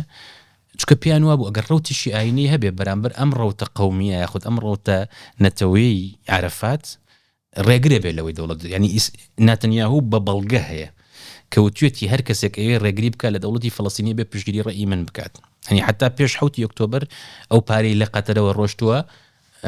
ڕێی ئیسرائیلەوە ڕۆشتووە بە چانتا بۆ حەماس و بۆ غەزە چکە ئەمە پیوا بوو ئەمە ڕێگەیەکە بۆ ئەوە لە ئیسرائیلیش هاوشانی ئەمە ڕوویە کە ڕێکەوتنامەی ئۆسلۆ کرا ئەمریکا یەک جار ئیداری بوشی باوەک و جیمز بیکر کە وەزیری خارجی بوو لەم 2 ساڵێکۆکی دوای کرد بەڕاستی فشاری لە ئیسرائیل کردو ئەو جارە بووە کە ئێمە هەموو هاوکاری پشتیوانەکانە بن ئەگەر نێن بۆ ئۆسلۆ بۆ ڕێکەوتن بۆ چونکە شەڕی کۆی کرا بوو ئەیان پیانوە بۆ ئەیانتوان ئەمەش حەلکەن ئەم کێشەیە بەس ناتەنیاهوو ئەم کاتە دێتەوە ناوژیانی سیاسی و حزب دروستەکات و ئەوە لە هین کە ڕابین ئەکوژرێت تیرۆرەکرێت لایەنتون ڕەوێکی جوولەکە خۆیانەوە ئیسرائیلیەوە خێزانەکەی خۆی ینی ژنی رابین پێی وایە ناتەنیاهو بەرپرسیارە لەوە چونکە خۆپشاندانی فراوانیانە کرد جلی هتلەریان لەبەرە کرد لە خۆپشاندانەکانە ڕسمیان بەرزە کردەوە سیرەکە چی بوو ئەم توندڕەویە بەرچی کەوت حماس لەو کاتا دەستی کرد بە ئەو کۆمەڵێک تەقینەوە لە ناو ئیسرائیلە پاس و کۆمەڵی شوێن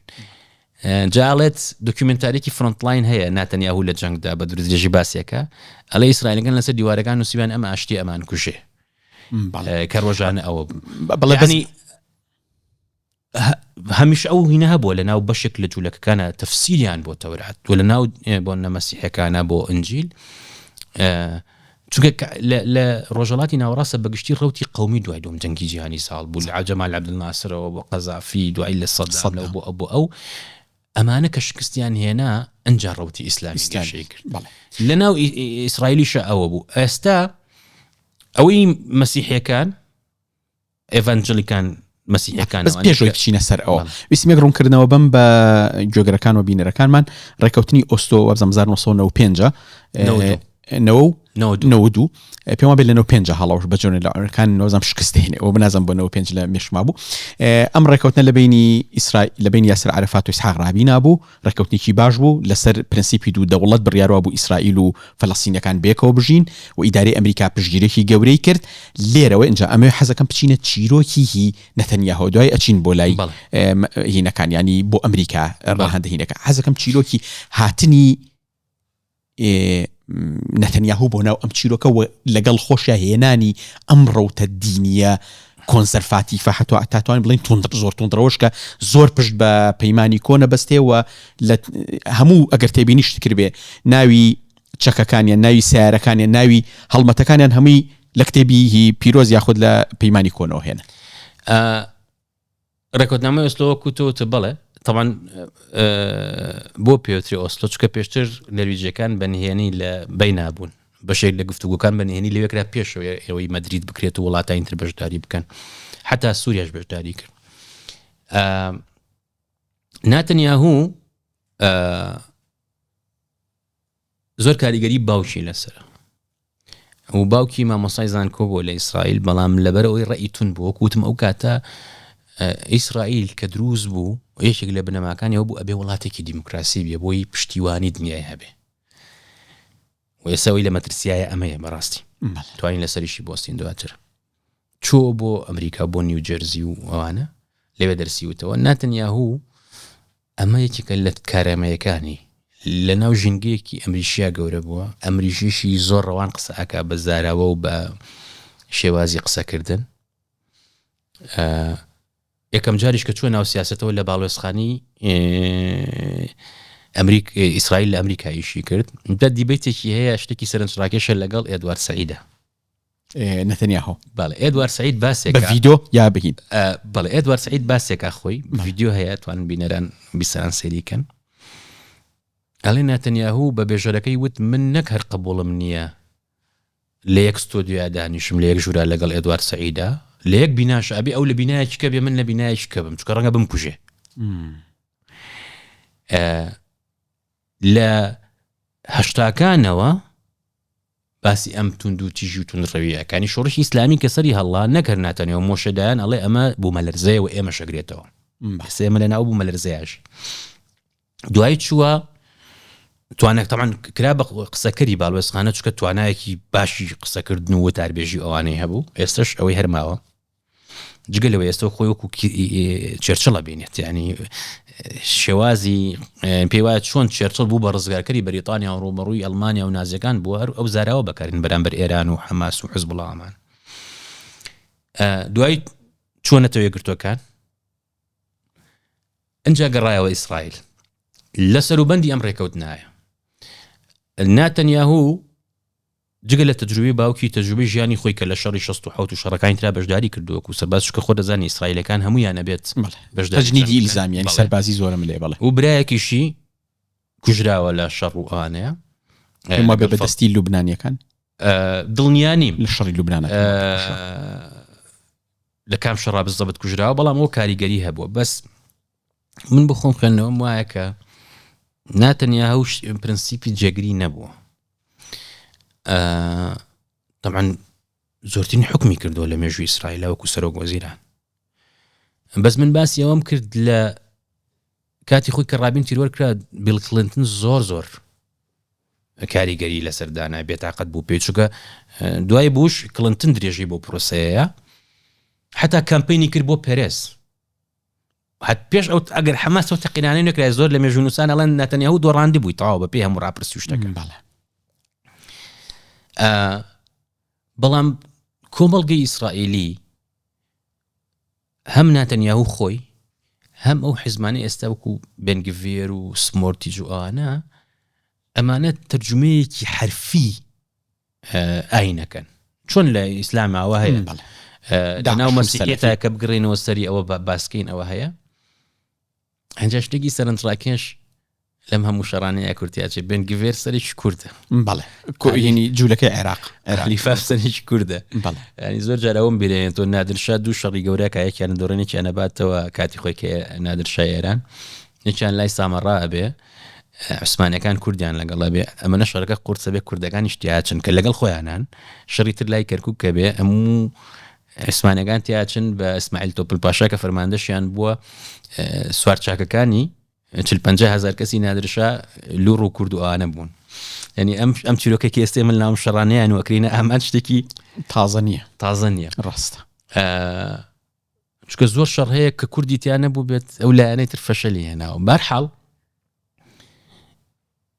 بێنگڤێر زیندانی کراوە بە تۆمەتی تیرۆر لەلایەن دەوڵەتی ئیسرائیل خۆی. بەڵێ ئەماندە تونڕەون ئێستا تۆ ئەیبینی زیندانیەکان چیان لێکن چۆن تەعامولەکەن لەگەڵیانە و ئەوانە ئەنی ڕۆژانە ئێستا ئێمە نایبینین ڕۆژانە دوێنێ پێرێ مناڵی فەڵەستینی بە سیارەکەن بەژێرەوە ئەو کەسانی کە هاتوون لەو سەری دنیاوە دێن لەوێ بۆ نەخانوێک داگیرەکەن و ئەە ڤیددیۆکی زۆر سەرنجڕاکێش هەیە کابرا چۆتە حوشەی ژنە فەڵەستینەکەەوە لە کاکێکیان ئەمە حوشەی منە بڕۆ دەرەوە ئاڵێت ئەخە منیش نەیبم کەسێکی ترێ بە ئەڵێ کاکە نەتوەی بینە کەسێکە بە حوشەی منە لە نیوجەرزی و نیویۆرک و ئەوانەوە هاتووە. لەبەرەوە ئەوەی ناتەنیاهو پێچەوانی سمۆرتی و بنگڤێر بەو دنیابینیە نییە کە بڕوای بە ئیسرائیلی گەورە هەبێ ئەزانی ئەمە واقعی نییە. بەس دیدگاکەی ناتەنیاهو چییە؟ کاک یاسین دوژمنەکانی ئیسرائیل چیە بوون لە دروستبوونیەوە؟ میسر بوو بە شەڕ و بە ئاشتی بێدەنگیان کرد لەمەی فەڵەستینە بچووکترین هەڵوێستیان نەبوو. ئوردون بوو بێکاریگەر کراوە بە ڕێکوتن و ئانە لە کاتێک کە کاتی خۆی ئەو سەرکردەی حەماس ناوی چیەمە مەکتەبی سیاسی خالد مەشعل ژێر خوار کرد لێیان با بڵێن پاشای ئوردون بە ئیسرائیلی وت ئەگەر ئەم پیاوە بمرێ ئاشتەکە شەمرێ ڕێکەوت بە زۆر دژە ژەهرەکەیان بۆ هێنا ئەم جارە بۆ غەزە ئەتوانی ئەوە بکەن. دژەکانی تری دوایکی عێراق بوو چیان لێ کرد هەم شەڕی ئێران و عێراق هەر ئەو کاتێکی سنجەوتی نابێ ئەمانە کەسیان بیبەنەوە ئەبێ یەکتری هیلاکەن. ئێستا هەمان سیناریۆی ناتەنەوە بەکارێنێ بۆ وڵاتانی کەنداو لەگەڵ ئێران چونکە کە تۆ نەتوانی جوگرافیاکە ئەوەی کە پێوتری ئیسرائیلی گەورە و تافوراتیت کۆمەڵێ وڵاتەگرێتەوە کۆنتترۆلکەی ئەتوانی ئەم وڵاتانە لە ڕووی سیاسی و لە ڕووی ئابووری و بێکاریگە نابوتیان کەیت چکە لە قسەکانیان ناتەنیاهو ئەڵێکی ئەڵێ ئێمە زلهێزی هەرێمی و نێودەوڵەتین لە کاتێکان نە جوگرافیایی نەتوانای مرۆیی قەتی ئەوە نیە نەتوانای ئابووری ئەوە نییە. لە بەڵۆن ناتەنیاهو ئەجەنداکەی خۆی بە ڕزگارکەری ئیسرائیل بینیوە دایم ناونیشانەکەی کاک ئاسایش بووە مستر سکیورتی هەمووشە لە کوینەکانە ئەیوت لە کامپینەکانە من ئەتوانم بتان پارێز من ئەتوانم ڕوبەڕووی دژمنەکان ببمەوە ئەمانەی تر نەرمن ئەمانەی تروان ئەمانەی تروان حتا ڕەگەز پەرستی بەکارێنە سعاتی پێشوی هەڵبژاردن بانەدا بەخێ سعاتەکەی هاتە سەر تەلەڤیزیۆنی و عەرەب بەلێ شاو دەنگەیان چکە عەرەبێکی زۆر هەیە لە ئیسرائیل خۆ دەزانی بڕۆن دەنگ بن و ئەمانە بەڵام کە وردە پشتیوانی ئەوانی تری لەزدا بەنای بردەبەر تونڕەوەکە و ئێستش یەکێک لە کێشە ئەساسەکانی نەتەنیاهو ئەو کەیسەیەکە لەسەر گەندەڵەکانی لەسەر ئیسرائیل زۆر توندن ئۆڵمێرد بیرمانە زیندانی کرا و بەڵگەشت چییە؟ ترامپ لەو ڕۆژانەیە بارێک ڕەفیدەوەی لە ئاکسیۆ زۆرە نووسیە و زۆر هینی هەیە لەگەڵ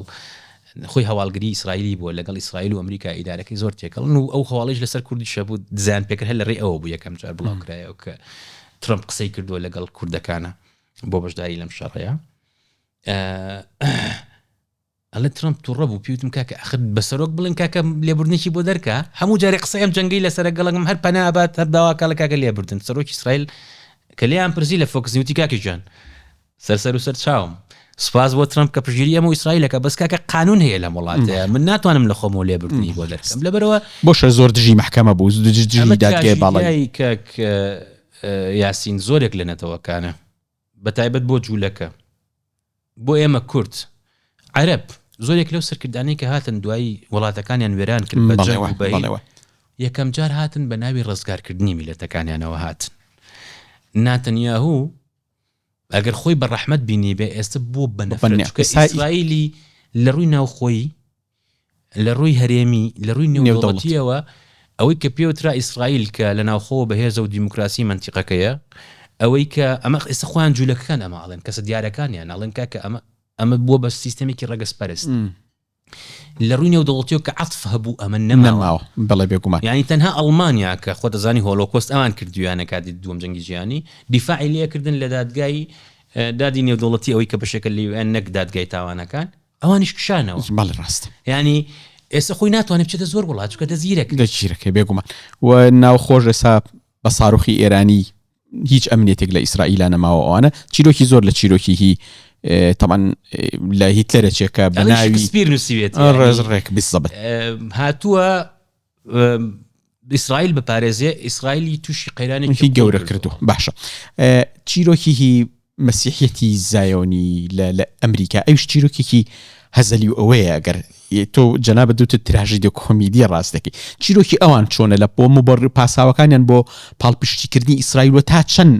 بەڕاستی ینی هەندێک جار کە بیری لەکەی تۆڵی بەڕاستیانە ئەمە یاخود ئەمە نوکتەیەکە جۆکێکی ئەمریکی ئەوەیە چۆنە ئەوە تێڕوانی ئەوان چۆنە بۆ ئنجیل تەفسیرێکی پیتی یاخود حرفیەکەنەوەی پێڵەن لیترال interpretation ینی بە چ مانای بۆ مانای پێیان وایە ئەوەی نووسراوە ڕێک و قوقی بەدیێت بۆ دزین لە ئێمەش لە ئیسلامی شاوە هەیە ئەو تەرجینەکە بوونە ئەوەی شتێکی دزیە بێت دەستی ببڕی جێبەجێ ناکرێ بەڵام هەیەشتێک ئەمانە لە هینە هاتووە لە ئنجیلە هاتووە کە بۆ ئەوەی مەسیح بگەڕێتەوە پێڵەن گەڕانەوەی دووەم کە شعر و هینی زۆر لەسەر لە ئەدەبیات و ئانشە پێیان وایە کە ئیسرائیل کە جوولەکە گەڕانەوە ئیسرائیل دەستیان گرتەوە بەسەر ئەو ڕووبەرەی فەڵەستینە ئەچین بەرەو ئاخر زەمان ئینگلیزەکەی پێڵەن ئارمەگێدن هەر لە شەڕی هەرمەجیدۆ ئەنجا دوو سێشتی سەرنجڕاکێش هەیە لێرە لەسەری بۆ سینێشیان کە ئەوەی جۆرێکە لە پارەدۆکس کاتی خۆی کە جوولەکە بابلەکان داگیرەکەن پەرستگاکانیان ڕوخێن هەمویانەکەن بە کۆیلیان هێن بۆ بابل کوروشی بزور کە پاشایەکی ئێرانی بووە دێت و ڕزگاریان نەکات و پەرستگاکانیشیان بۆ دروستەکات و چکە لە هینە لە تەوراتە هاتوو ئەنی وەکو پێغەمبەر باسەکرێ جا ئەمانە پیانەوترێت بە ئینگلیزی evangelical Christians مارکۆ ڕۆبیۆ ئەڵێ من ئەوەم مایک پۆمپیۆ وەزیری پێشوو بەڕێوەبەری سیایی پێشوو ئەمانە بەڕەسمی ئەڵێن هەکەبی کە ئێستا باڵوێزە لە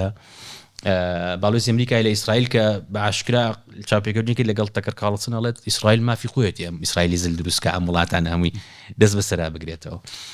ئەمانە نزیکەی 6 بۆ 7 ملیۆن کەسن یەکێکن لە بەهێزترین بلۆگەکانی دەنگدان لە ئەمریکایە طبعا ترامپ پاسمان کرد کەسایەتی چۆنە ترامپ هیچ تایبەتمەندێکی مەسیحیتیانە لەوەی چەند جار ژنی هێناوە یەک دنیاکەی اقتصادی ژنەکەی بەین ئەوە بووە خیانەتی لێ کردووە لە ئەپستینە ئەوە یەک دنیا بەڵێنی هەیە جاری پێشوو مایک پێنسیان بۆ هێنا بەجێگری بۆی شەرعێتی باتێ لای ئەو دەنگدەرانی مەسیحەکان متمانەیان پێی نەبوو چکە مایک پێنس بەڕسمی بەشێک بوو لەوانە ئێسەی بینی لە کۆشکی سپی دەورێدن 4-5 کەسوان دەستەخەنە سەر شانی دوعا خوێن و بەڵانە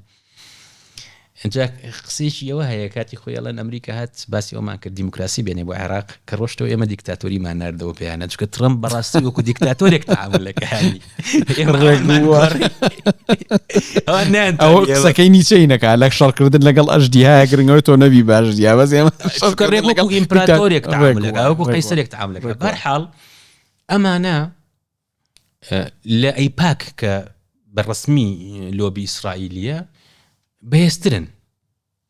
پارەیەکی زۆر کە ئەو خانونویانەی لەسەر خاکی فەلەستینەکان دروست دەکرێت بەتایبەت لە زەفەی غەربی و لە شوێنانی کە فەلەستینەکان دەرەکرێن بە پارەی ئەمانەکرێت ژمارەیەکی زۆریان ساڵانە بەگەشت دەچن بۆیە پارێکی زۆر سەرفەکەن چکە پێیان وایە کە ئەم ڕوبەرە کەوتەوە دەستجوولەکە و کۆتایی دنیا دێت مەسیح ئەگەڕێتەوە اینجا شتە سێرەکە چییە لەم ئیسلامی شاهەیە لە هەردووکیا جوولەکە تیاچێ ینی کە مەسیح ئەگەڕێتەوە بەڵێوە خۆ دەزانی طبعا لە ئیشی عام مهدی منتەزر لە مەسیح بەتایبەت کە سولەکان خۆ دەزانیت ڕێیان وایە کە جوولەکە مەسیحی کوشتووە بەڵێوە ئەوەی کە ئەکوژری ئەوەشین ئەوەی کە ناکوژرێ پەشیمانە بێتەوە بەڵێ ینی ئەبێ بە دوای مەسیحەکەوێت و ئەمانە زۆر کاریگەرن ینی هەر بە بەڕاستی ئەو باوەڕیان هەیە ئەزانی ئێستا هەواڵێک بڵاو بووە پێمای ڕاستیش بوو ئەم وەزعی سووریا کە ڕوویا بەسەر کورد یەکێک لەو کەسانی نێچیروان بارزانی پەیوەندی پێوەکرۆ کەسێک لەو ئاینیانە بوون چکە ئەمانە توان تەلەفۆن بۆ ترامپ بکەن ئەمانە کاریگەرن دەرگای کۆشکی سپی کراوەیە بۆیان باشە ئەو بوو ترامپ یەکسەر پەیوەندی کردبوو بە سەرۆکی سووریا و کە کاکە جان وەست ینی تاوا ئەم بیر و باوەڕە لە ئاستی سیاسی لە ئاستی ئابوورە جەنابەت دوت پارێکی زۆر ینی کەم پارێکی زۆر ئێن بە مستەوتینەکانی هی ئیسرائیل و ئەوانەوە ینی جۆکێک نییە ینی سیاست کەسێک ئەوێ بێ بە ئەندامی کۆنگرس کەسێک ئەوێ ببێ بە ئەندامی ئەنجومەنی پیران هەتا وەکو وتم ئەوانەی دەوری ترامپیان ناوە زۆربیان بە ڕسمی خۆیان بەو شتە ئەوێ ناکەن وا ئەڵێن اینجا زۆریان پێیان وایە ترامپ خوا ناردوێتی بۆ ڕزگارکردنی هەم ئەمریکا هەم ئیسرائیل ترامپ بۆچی دانینا بە قودسا وەکو پایتەختی ئیسرائیل لە کاتێکە سیاسەتی ئەمریکا و قانونی دەوڵەتی ژەڵێت قودس پایتەختی هەردووچان جۆلان داگیرکراوە لە 16ەوە بەپێی هەموو یاسایەکی نێودوڵەتی سیاسەتی هەر لە خۆوتی کاکەوە ئیسرائیل بچووکە بۆ ئەوان هەمووی لەژێر کاریگەری هینا بوو حتا دروستکردنی باڵوێزخانەی هین یەکێک لەو خێزانانی کە زۆر کاریگەرن ئەدڵسنەکان مردەکەی مردو ئێستا مریەمە دڵسن ماوە مەملیۆنان دۆلاری یاوە بەهین خۆی بە ترامپ بۆ کەمپین و هەڵبژاردن شتەکانی ئەو مەسروفی گواستنەوەی باڵوێزخانەوە هینەکەی کردو بۆ قودس لەبەرەوە ترامپ ئەگەر باوەڕیشی پێ نەبێت وەکو ناتەنیاهو کە ئەمە خاڵی هاو بەشیانم پێم وایە پێچەوانی سەرکردەکانی ئێرانە کە ئەوان باوەڕیان بوو ڕوئیا ئیسلامیە هەیە ئەمانە هەمووی بە ئامرازە بینن بۆ گەیشتن بە ئامانجێک کە خۆیان هەیە بەزەی جوولەکە چۆن ئەمە وەرەگرن ینی ئەمە ئەم هینەکە لەوا چێت تۆ کەسێکان بیت چەخۆکی بێتێ بڵۆ لەگەڵ فلان کەسا شەڕکە لە 100% بزانی ئەکوژێ ینی جوولەکەکان خۆیان دیارە گاڵتەیان بە مەوزوع گاڵتەیان بە و تەنەبوو ئەو پێشبینیە ئیسفادەی لەکەن بەڵام لەو ماوەی پێشوە من زۆر شتم ئەخوێندەوە لەسەر مەسیحیەکان خۆ دەزانیت کۆنترین ئاینە لە فەڵەستینە زۆر خراپ مامەڵیان لەگەڵاکەن حتا لە غەزەش لە کلێساکەیان لەگەڵ بەڵێ ڕاست دەریانەکەن لیان ئەکوشن بەڵێ بینیمانە ڤیدۆشت لەسەر جادە ئیهانەیان ئەکەن ڕاست بەڵام ئەمە پشتیوانیە کە ئیسرائیل بەبێ ئەمە ناتوانێت ناشێت بەس یەکشتی پێم وابێ لە ناو جوولەکەکانیشا تایفێکن کە دژی ئەوەن ئیسرائیل دەوڵەتی هەبێ چکە ئەوان باوەڕێن بە تەنەبووەکە هەیە بەڵێ کە ئەگەر ئیسرائیل دەوڵەت دروستکە ئەو شەڕ و ئەیە ڕاستە ئەو ڕۆتە هەیە ئەوان ئامادەنین یارمەتێک وەرگۆ بۆ زۆر دژی داگیرکردنی ئەو شوێنی فەڵەستین لە ئەمریکا لە ناو خودی ئیسرائیل بەڵێ بە ئاشکرا هەندێکیان کاتی خۆی لەگەڵ ئەحمەدی نەژاد کە چوو بۆ نوێر کۆبوونەوە بەڵێ ڕاست ڤیدیۆ بڵاوکرەوە بەحساب ئەمە دژی ئیسرائیل بەس لەگەڵ جوولەکەش دانیشتێدا ئەمە ئەوانن کە نەک دژی دەوڵەتی ئیسرائیل دژی ئایدیای زایۆنیزمن ینی زایۆنی نین بەو مانایی کە ئەمە ئاینە پێویست ناکە بە سیاسی بکەی بۆنم ڕاستە دەستخۆش دکتۆر جان بۆ کۆتایی کۆتا بەشی پۆدکاستەکە دێمەوە لات بەڵام وەکو بیرهێنانەوەیەک بە گوێگرەکانمان لە پلتفۆرمە دنگەکان بیرهێنمەوە کە ئێمە پۆدکاستێکی تایبەتمانێ سەبارەت بە جەنگی نێوان ئیسرائیل یاخود ڕەهەندە ئاڵۆزەکانی جەنگی ئەمریکا ئیسرائیل بۆ سەر ئێران لەگەڵ بەڕێز و خۆشەویست دکتۆر هوشیار عومەر عەلی دکتۆر جان ئاخیر بەش دێنە سەر ئەم جەنگە ینی هەندێک خەڵک زۆر ئاسان تەماشای جەنگەکەیان کرد بەوەی کە ئەم جەنگە لە ڕوخاندنی سەدامە چێ و سیستمی سیاسی و سەربازی و هەرەمی دەسەڵات لە عێراقا هاوشێوی یاخودی ئێران هاوشێوی عێراقە کە سەرەکەت قرتان ئیترێک سەر ئۆتۆماتیکی ژێرۆ شەڵەوەشێتەوە بەڵام ئەمە لە خۆشخەیاڵێک زیاتر نەبوو ئێران وا پێ ئەچێت کە چەندەیەکە خەریکی خۆ ئامادەکردنە بۆ ئەمە و ئەوەندەش ئاسان نییە و ئێرانیش بەتەنیا پرۆژێکی ئێرانی نییە چکە چین هەیە رووسیا هەیەمانە قازانجیان یاخود بەرژەوەندیان لەوە هەیە کە نابێ ئێرانی بێ ئەو یعنی ئەوەی کە ئیوت تووشی شۆک بووین دیارە ئاگای لەم وردەکاریانە نەبووە بۆ تۆ قورسی دژواری ئەم جەنگە بۆ ئەمریکا و بۆ ئیسرائیل تاکوێ و تا چەند پێشبینیەکەی کە ئێران توانای خۆڕاگری هەبێەوە چۆن ئەو ڕەهەندانەی خوێنیتەوە خۆی ئەگەمانێ شیکارێکی گفتوگەمان بە سیاست نێودەوڵەتی دەست پێ کرد شتێکمانەیە پێوترێت لە سیاسەتە خۆ لە زانستی سیاسی و پێنی نێودەوڵەتەکانە ئاستەکانی شیکار ئاستی نێودەوڵەتی ئاستی هەرێمی ئاستی ناوخۆی ئێمە کە بینە سەر کوردیش دوایە توانین لەسەر ئەمە بۆسین بەراوردێ بەنەوە یەک ئێران زەنی شۆڕشی ئێران هەموو نەتەوەکانی ئێران کردیان هەر ئیسلامی نەبوو بە چەپ و بەڕاستەوە بەڵام خومەینی دیارترین کەس بوو بە وێنایەوە و هەموو مێژوونوسان دان بوانن شەڕی ئێران و عێراق بوو بەهۆی چەسپاندنی کۆماری ئیسلامی ئێران لەبەر دوو سێشت یەک طبعاً ئەو کاتەش شاپور بەختیار و بەشێک لە ژەنڕاڵەکانی سەردەمی شا ئاهاتنە تاران ئاهاتنە بەخا ئەمە حامد جبوری باسیەکات زنجیرەیەکی هەیە زۆر بە بڕوای من سەنجڕاکێشە لە بەرنامەی شاعر العصر ینی هەموو کەسێکی کورد کە بێتێ بگا لە تاریخی عێراق ئەو سەلاح عومەر عەلیە بە سیرکات بەڵێ من چوون پێشوازیم لێ ئەکردن سەدامیان وا تێگەیاندبوو چۆن ئێستا ترەمپ گوتمان وا تێیانگەیاندووە ئێران لە فەوزایە سوپان نەماوە فەرماندەگان ڕۆشتون ژەنڕال بە 4 ڕۆژەکەی دەتاران ڕاست لە کاتێکە بیرمانە لە 82ەوە ئێران هەموو خاکی خۆی گرتەوە وەسەر ڕاوی بڕیاری ئەنجومەنی ئاسایش هەبوو ئێران بۆ ڕازی نەبوو بە ڕێکەوتن و هەشت کە تا 88 کە خومێنی وتی من ئەوە ژەهرەکەم خوارد بەمانایەکی تر ئەوە تەجروبەیەک تایبەت نییە بە ئێرانیش زۆر وڵات کە ئەکەوێتە جەنگەوە کە بوجودی ئەکەوێتە مەترسیەوە داگیر ئەکرێ عادەتەن خەڵک کۆ بنەوە لە دەوری ئاڵاکە ئێستا بۆ ئەمەی ڕۆژاوای کوردستان ڕوویە زۆر کەس پیان وا بوو لەناو ئێمە کوردپەروەری ئەوە نەما بەس بینیمان لێرە و لە دەرەوە بۆ نمونە چۆن خەڵک لە مناڵێکەوە بۆ بە تەمەنێک چۆن کووە بۆ هەنێکی بوو بە ڕەمس بۆ چونکە تۆ ئەم هەستە ناتوانیت حەست چەند زوڵم وینی ئەوە هەبێ لە ناوخۆ و لەوەیە شتێک هەیە کۆت کاتەوە وەکو کورد ئەمە یەک دوو ئێران دەسوپەندی زۆر نەرم کردو لەگەڵ داگیرکردنە تقریبا 200 شەبێ ئەم نەخشەی ئێستەی هەیە لە کاتێکە لە کۆنا لە هندستان و بۆ یۆنان حکمی کرد خۆ کاتی خۆی ئەسکەندەر کە یەت پرسپۆلیس ئەسووتێنێت لە تۆڵەیەوە بۆ کە کاتی خۆی ئێرانەکان کە ئەوان پێوتن پێرژیا و کاتە ئەسینایان سووتاندووە بەڵام شارستانێکی زۆر قوڵانی تۆ پرسپۆلیس ئێستا شوێنەواری ماوە کاکیاسین دوای 2000 ساڵ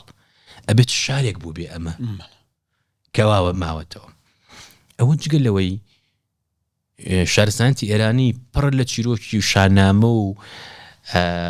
بۆ نمونە چیرۆکی کاریگەری ترکە دنیابینی ئەوانی دروست کردووە ئەمە طبعاً تێکەڵ کراوە لەگەڵ شیعەیە چیرۆکی کەربەلا و عاشورا و ئەمە ینی ئەوەی ئەم جارە نەزم ئەم ئەمریشیانە بیر ناکەنەوە ترامپ دیارە جگەل لە کاتەکە هەمیشە چێت بۆ ڕێکەوتنیش و بۆ شەڕیش جمعە کۆتایی شەماڵە بژێرێ بۆ چونکە شەمۆ یەک شەمە بازار و بۆچە نیە لە ئەوروپا ئەمریکاوان بەس تو بیری لەوە نەکردەوە مە ڕەمەزانە تو ئەم سەرکردایەتی ئەکوژیت ئیمامی عەلی بۆنە لە ڕەمەزان ئەکوژراوە شیر کراوە بیری لەوە نەکردەوە تۆ لە عاشورایە خۆ لە کەربەلا ئیمام حسێن لەگەڵ عایلەکەیەتی هەچێت تۆ هەتویت کابرا بەخۆی و عایلەکەیەوە لە ناوە بی بۆیە خوێنێکی نوێی کردوێتەوە بە ناوینی ئێران ئەگەر کەسێک بێت سری ناو ئێران و ڕاگەانی ئێران کات ئەگەر 150 خەڵکی ئێرانیش لەگەڵ ئەم سیستەمەیانە بن ئێستا ناتوانن هیچکەن چونکە ینی جۆرێک لە دۆخی جەنگە ئێران بە ڕسمی ڕایگەیاندووە ئەڵێ کاکە هەر کەسێک بێتە سەرجادە وەکو دوژمن تەعاملی لەگەڵاکە بەتابەت کە ڕژێمێکی ئەنی ئاینیە ئەوە ئەبێت ئەوە بکەیت لە پاڵ هەموو ئەمانەیە ئێران من زۆر معجبم بە ئەو شتیان کە شتێک ڕوەدات مەرج نییە بۆ خۆیان ڕووبە تەجروبەی لێوەرگن 2003 بوو بە تەجروبە بۆیان بەڵێ 91 عێراق هەموو شتێکی کرایە ئامانج هەموو ژێرخانەکەی 2003 فەرماندەکەی کرا ئامانج کە سەدام خۆی شاردەوە کەس نەما عێراقێک بە حساب ملیۆنێک سەربازی هەیە پۆلیسێکی ترافیک لەسەر جادە نەما ڕێنمایی خەڵکە ئەیاد علاوی چاپێکردنێکی لەگەڵ جەزیرە 2006 حوتە ئەڵێ کە من بووم بە سەرۆکوەزیران عێراق یەک پۆلیسی نەبوو وڵات چۆن بەڕێوابی ئێران ئەمە حاجی زادە کە بەرپرسی هێزی موشکی و ئاسمانی ئێران بوو پار لەگەڵ فەرماندەکانی تر سەلامی ئەوانە کرانە ئامانج ئەڵێ ئێمە دوو ڕێگامان هەبوو یەکیانەوە بوو وەکو وڵاتانی تر بە دوای فڕۆکەوە بین کە ئێستا زۆربەی وڵاتان لە نەوەی پێنجەمایەوەی پێڵەن نەوەی پێنجەمی پێشکەوتنەوەوانە FC5 فلان ئەوەیە ئەڵێ ئێمە قەت ناگەشتین پێیان هاتن چیان کردوتیان ئێمە ئەمریکا دەوریاوین ئەمە ئەتوانێن نقطەی لە نقطەی هێزەوە بیکەین بە نقطەی لاوازی بەچی بە موشک بە درۆن یعنی هەنێک کەس دێت کە تۆ شتێکەڵێ ئەڵێ ئێران بابە هیچ نییە کاتی خۆی بیرتە بۆیلەرە لێوە بەڵێ ئەمەە پێشکەوتووە لە ڕووی موشک و حتا درۆنەکانی رووسیا لی وەرگرتەوە بۆ شەڕێ ئۆکرانی ئەمریکا خۆی دانی پیاناڵێ من ئەم درۆنی ئەوم هێناوە دروستم کرد ناوەکەی کردو بە لوکاس وای نێرمەوە بووە لەبەرەوە پایەی ئەمنیان وادانا ئێمە ئەگەر بگاتە شەڕ یەکلاکەرەوە کە ئەو کوتم یەکی دوو خامنەی لە وتارێکی ڕسمیاوەتی وتی ئەم جارە شەڕ بێ شەڕێکی هەرێمیە ئەم بنکانە ئەەکەینە ئامانجی ئێستا ئەمریکایان خۆیان دانی پیانێن کە هەموو بنکەکان و ڕادارەکانیان ئەوە بووە سەربازەکانیان کە کوژراوە ترامپ دوێنێ شتێکی سێری وت ئێمەی کەشتی هەڵگرەکەی فۆرد کەیانوت ئاگر کەوتۆتۆ لە بەشی لە تەوالێت و شتەکەی دوێنێ ئەوی 101 موشکیان پێوە ناوە هەر دوێنێ پێنتاگۆن سەرچاوێک بە بلومبەرگی وتووە ئەڵێت شتەکە زۆر لەوە گەورەترەکە بڵێ ئاگر بەڵێ باشە لە یۆنانە بۆ چاکردنەوە ئەمریکا کاتی خۆی ئەم هێزەی ئەجوڵاند هەمووی هاتە لەرزە بەڵێ کەواتە هەل لەو چاوپێکەوتنانی حاجیزادە باسێکاڵێ ئەمانە ئین وای وت خامنەی لە وتارەیەکی مانگە وتی ڕاستە ئەمانە بەڵێ کەشتی گەورەیان هەیە و هێنی شەکاریگەر و ترسێنەرە بەڵام هەر ئەو کەشتی ئەتوانێت بەم بوشک بیخەیتە ژێر بنی دەریاوە بالضبط جا بەشێک لەوەشی کە ڕەنگە ئەو کرابێتە ئامانج ترامپی وا بووە ئەگەر ئەو لابەرە ڕەنگە هەندێک کەس بێن ئەم شتانە نەکەن لە پاڵ ئەوەیە فەرماندەیەکەیان کە ئەمە حزب الله ئەمەی کردو ئێستا کردویانە بە فەرماندەیی مۆزایک بەمانایەکی تر ئێران چەند محافظەیە ئەوەندە ناوەند و فەرماندەییان داناوە و پێشتر پیاوتراوە کاکە لە حاڵتی شەڕا بەمنەوە عەرەفتارەکەی بۆ چکە تۆ ئەگەر وەکو 2003 عێراق بێ کەسی یەکەم لە ناوبرد ئۆتۆماتیکی سیستەمەکە تووشی شەلە لەبێ بەمانایەکی تر ئێرانەکان کە ئەمە سیراعی بینی ئوسوڵگەراکان یاخود محافظکارەکانە لەگەڵ ریفۆرم خوازەکانە چاکسازیەکانە بەبەردەوامی حتا کاتی خۆی لە سەردەمی خاتەمیەوە شتێک هات بە ناوی هەنتینگتن کە ئەتوانین ئەوەی لەسەر ڕەهەنداینەکەشی بوەستین کە ئەو پێیوا بوو کێشەی لەگەڵ ئیسلامە بێ و 11 سێپتەمبەر تقریبەنەوەی هین کلای زۆر بەیان لە بەرامبەرەوە خاتەمی چی هەبوو دایلۆگی شارستانەتەکان لە CNN دەرکەوت و حتا نەیوت داوای لێبوردنەکەین بۆ گرتنی بارمتەکانی ئەمریکا بەسی پەشجۆرێک لە پەشیمانی دەربری وشەی ڕیگرێتی بەکارهێنا لە ئینگلیزیە بارحاڵ ئەم کەسانە حتا ڕۆحانی و زەریفتیان وابوو ئێمە بەبێ ئێران ناتوانین ڕێکەوین بەبێ ئەمریکا ناتوانین لەو دۆخە دەرچین کە تایین و رووسیا و چینیش نایەن بەهانای ئێمەوە چکە رووسیا لە ڕووی تاریخیەوە ڕکابەری ئێران بووە داگیری کردووە هەتا دووەم جەنگی ژیانی خۆ کۆماری کوردستان دروستە بێت لە ئازەربایجان بۆی وجودی رووسیا تا خانەقینیان بەڵێ لە جەنگی ژیانی یەکەما کە دوایی شۆڕشەکە بێت ئەوان یەنە دەرەوە لێنین و جەماعەت ئەنجا لەبەرەوە ئێران هاتووە ئێستا بۆ نەمەوزوعی هاک تا ئێستا بەکارنهێنراوە سیستەمی سایبەر بەڵێ کە دژی بەکارهێنراوە هاتووە ئەمەی کردووە بە بنەمایەکی هێزی خۆی لەبەرەوە ئەگەر تۆ بیری بێت لە ڕۆژ یەکەمە زۆرترین موشکیان هاویشت دوای کەمیان کردەوە ئیسرائیل و ئەمریکا هاتن ئێستا بە پێی هەموو پێوەرەکان لە 50,000 شوێنیان ناوە وتیان ئێمە زۆر بمان لە ناوە جگەلەوەی پار ناتەنیاهوتی ئێمە نەک بۆ ئێستا وتی بۆ چەندنەوە بەرنامەکە ئێرانمان بردوتە دووە بەس ئێستا بینیت هەم دیقەتی هەم جۆری موشەکانی زیاترەکە و ئێستا مەداکەش دەرکەوتۆ مەدای دوورتریش شینەکە اینجا ئەمە وای کردو ئێستا وڵاتانی کەندا و حاڵمان بە حاڵیان نەبێت زۆر دۆخیان خراپە چونکە ئەوان ویستیان دیدگا یاخود ڕووکردێکی فرە ڕەهەندیان هەبوو لەگەڵ ئێران پەیوەندی دیبلۆماسیان نەپچڕی و هەبوو بەتایبەت سعودیە دوای پەلاماردانی ئارامکۆ چوو لە ڕێگەی چینەوە ڕێککەوتنیان کرد و ئیماراتیش بە هەمان شێوە بنکەی ئەمریکی هەیە ئەمان پارێزێ و لەگەڵ ئیسرائیلیش ڕێککەوتن ئیسرائیل هەندێشتی هەیە و تەکنۆلۆژیای هەیە بۆ نە ئیمارات و بەحرین و ئەمانە بەس ئەم تێگەشتێکی کۆن بوو ئەوان بیریان لای ئەوە بوو کە بنکە هەبێت لە چیت پارێزێ لە داگیرکردنێکی وەکو ئەوی سەدام کە کۆیتی داگیر کرد بە زەمینی بەس شەڕەکە ئێستا شەڕی زەمینی نییە هەتا ئێستا هیچ نەبێت هەرچۆن ئەوەی ترەمپ ئێستا ئەڵێ 5 ڕۆژم هین کردووە هەموو گومانەکان بۆ ئەوچن ئەمە ئامادەکاری بێت تا هێزەگات و هیچ نەبێ شتێ بکات چکە تازە ناتوانێت بوەستێ لێرە بۆستێ دۆڕاوە لە ڕووی سرەجۆ دوێنێ مەتیس کە وەزیری بەرگری بوو لە قوینی یەکەمی ئیداری ئەوە وازی هێنا لەسەر ڕۆژاوا لەسەرەوەی کە زۆر دژی ناتۆ ئەجوڵایەوە کە ئەمریکا ناتوانێت دوێنێ ئەڵێ کاکە ئەمریکا ئەمەڵێ من سیستەمە گۆڕم و ڕژەم ئەمە وەهمە ئەم کابرایە نازانێت چی ئەکات لەبەرەوە دۆخێکە ئێران ئێستا پێی وایە لە بردنەوەیە بەتایبەت دوورگەی هورمز ئەمەش چی زۆر سەریت ئەم شەڕەکان یاسین دوورگەی هورمز کراوە بوو پێکێشە بوو ئێستا یەکێک لە ئامانجە سەرەکانی ئەم جەنگە بوو بەکردنەوەی ئەم دوورگەی هورمزە کە بەهۆی شەڕەکەەوە ئەوش دانەخراوە بەس کۆمپانیاکان نەکەشتی ئەنێرن ئینشورانس بن کە ئەبرا ئەنی ئەو مجازەفەیە ناکات بۆ ڕاست ئێمە هەروازانی نەوت و غاز ئەزانی ئەو چیپسە پێشکەوتوانەی کە دروستەکەی بۆ تەلەفۆن بۆ هەمووی هیلیۆمی هەمووی لە قەتەرەوە ئەڕواایە چی مەسەلەی سەمادی تووشی خواهینێک گەورە ینی قەیرانێکی زۆر گەورە دروستکراوە ئێران یعنی چکە زۆر کەم ینی توانای ئێران زۆر بەکەمە گیرە بە تایبەت ینی لە دروستکردنەوەی بۆ نمونە حیزبوڵڵا ینی 150 پسپۆڕی فەیلقی قودسینار بۆ حیزبوڵڵا دوای لێدان لە چینی یەکەم و دووەمی هی سەرکردەکانی لە ماوەی نزیکی 6 ڕۆژە نزیکی 2 مانگ بۆ 7 ڕۆژە حیزبوڵڵایان دروستکرۆسا حیزبوڵڵا وەکو 2006 ئەوانە ئیشی خۆیەکا و شەڕەکا و ساروخە هاویەوە ئیسرائیل ناتوانێت کۆنتڕۆل حتا لە کارەباکەشە من راپۆرتێکم خوێنەوە هی The Wall Street Journal بوو ئەڵێ لە کارەباکەشیانە نامەرکەزی یعنی بەلایانی کەمەوە بۆ پاکخستنی هەموو کارەبای ئێران لەوانەیە 50,000 بۆم بدبیوە ماوەی 2 مانگیژە بێبی کوتیت ئەنجا تەن لەوە شاتەنانەتینیان بەکارهێناوە و زیرەکەن ینی ئەزانی من بزانم ئەنشتاینە ئەڵێ لەگە شتێک جارێ دوو جار دووبارێکی تۆ شێتیە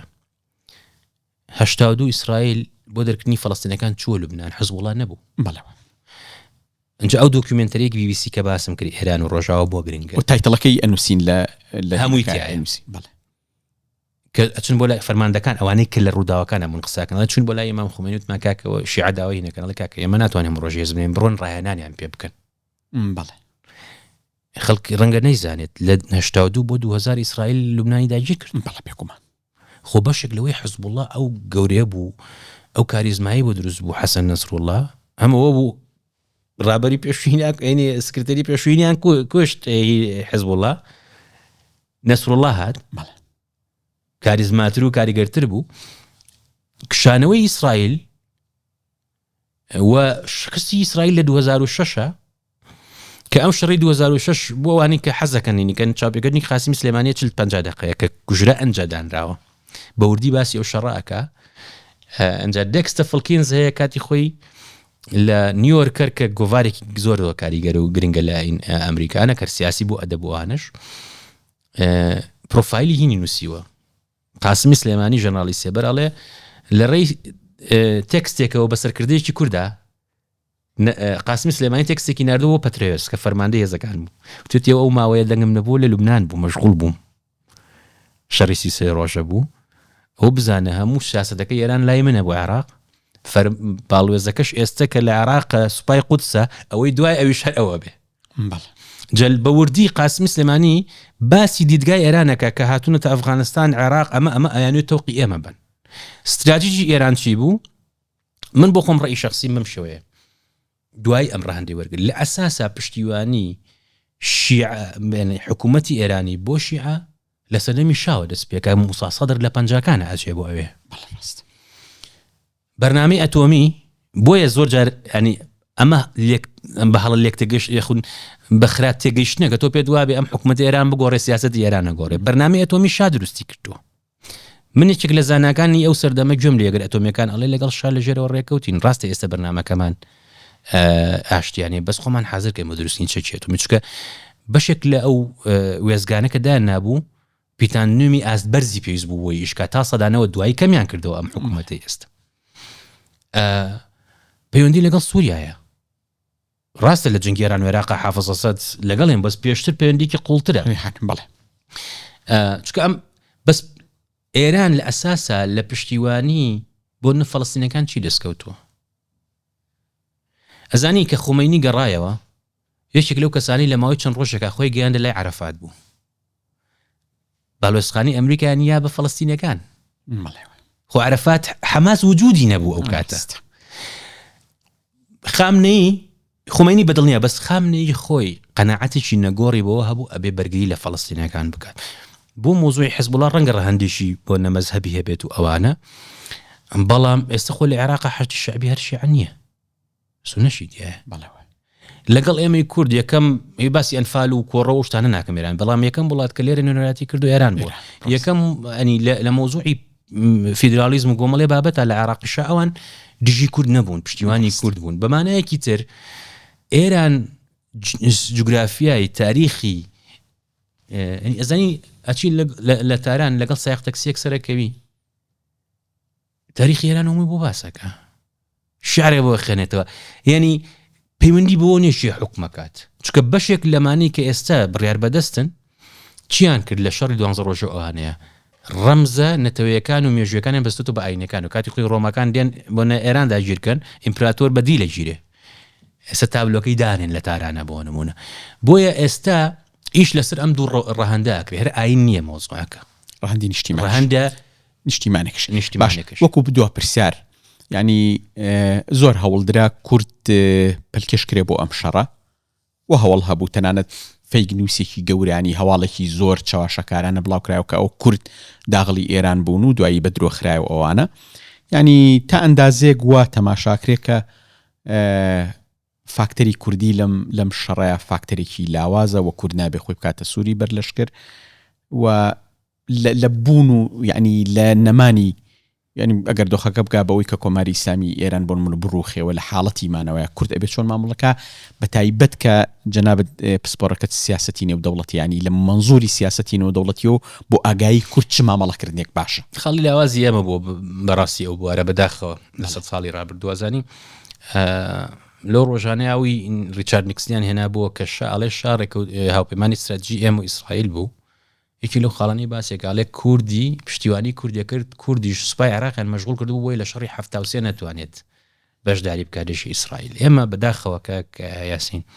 چونکە استراتیژی خۆمان نەبووە حتا چەمکی ئەمنی قەومی قازانجی قەومی کۆمەڵێک شت هەیە لە ئینی گشتی ئەمەیە نەئامادەیە وڵاتان هەمویان بەرژەوەندیان هەیە وەنی ئەڵێن ئەمریکا دۆستی هەمیشینی بەرژەوەندی هەمیشەی هەیە بەرژەوەندیان هەیە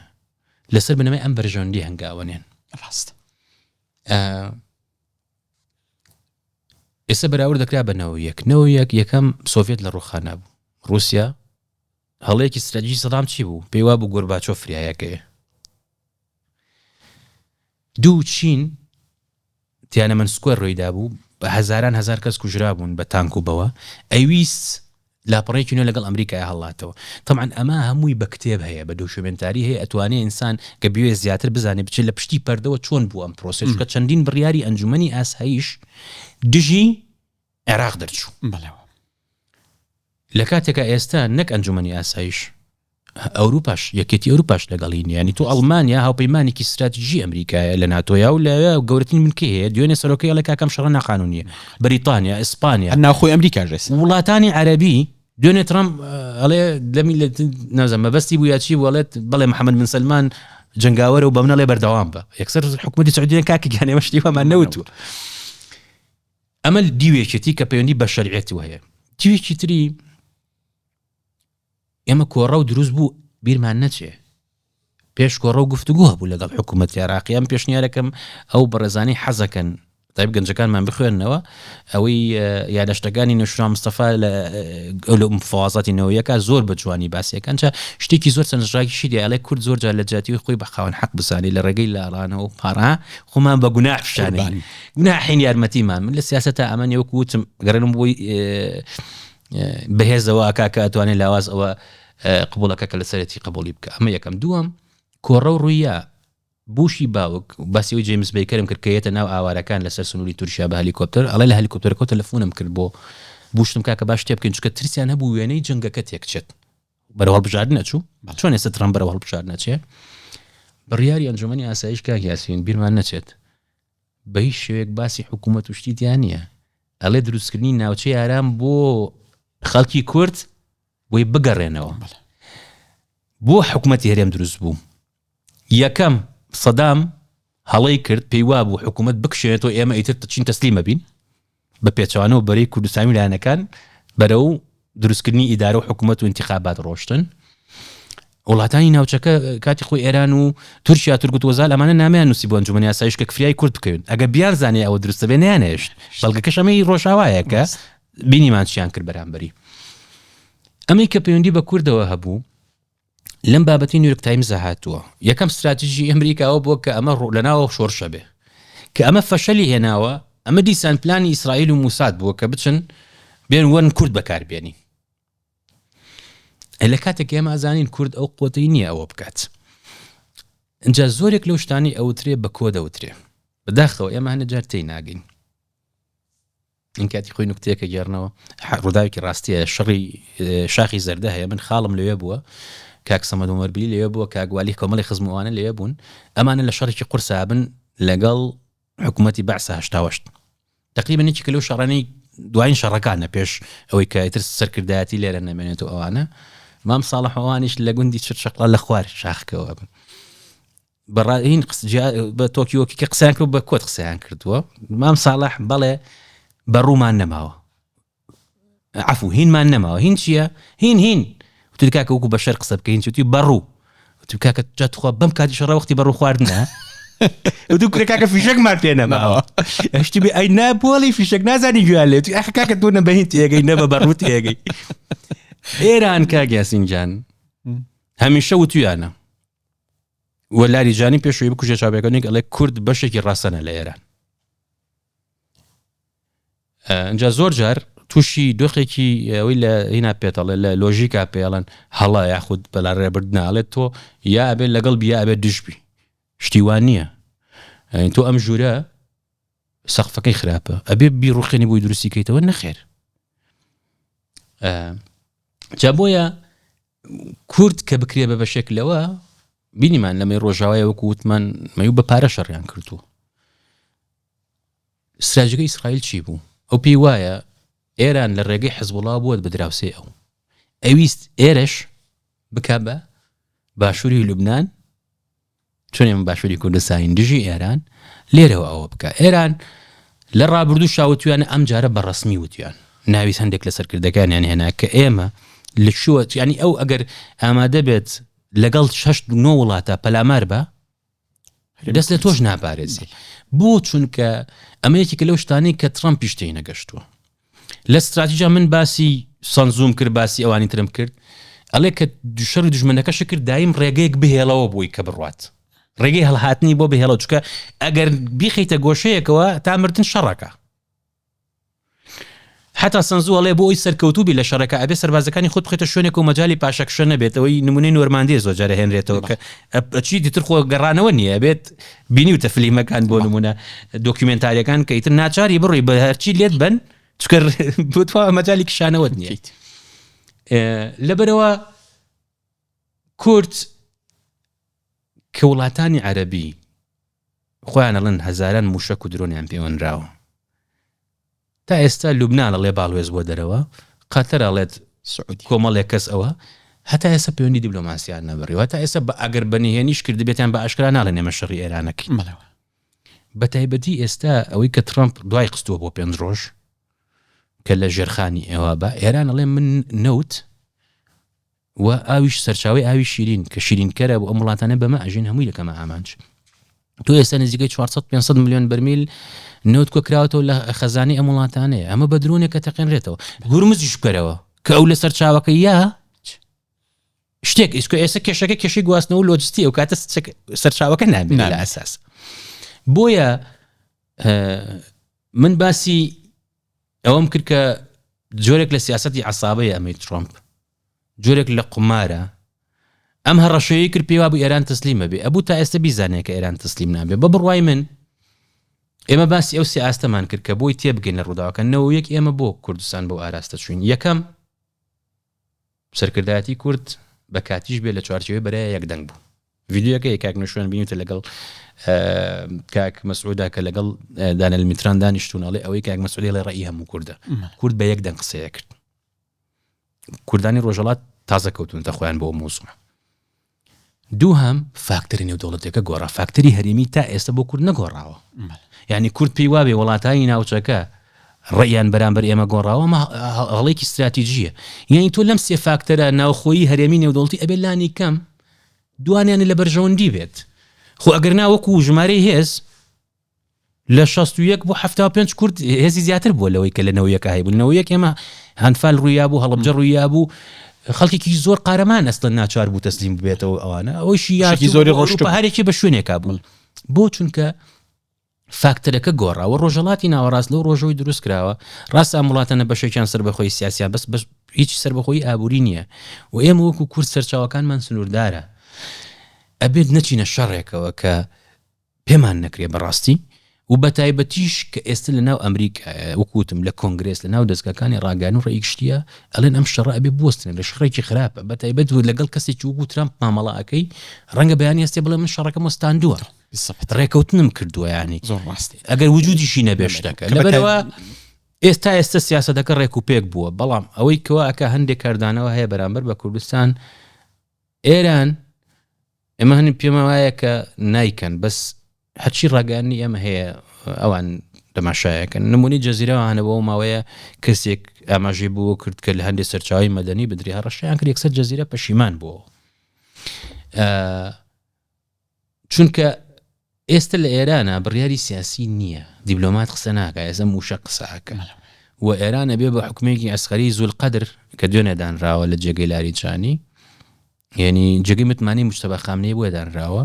ئێمە بەرکەوتنمان زۆر بۆ لەگەڵ ئەمانەیە طبعاً زۆربەی ئەم سەرکردانەوەی کە کراونتە ئەمەچۆنی کە ماون کاک یاسین هەمویان هاتوون تەم کوردستانی لە شەڕی ئێران و عێراق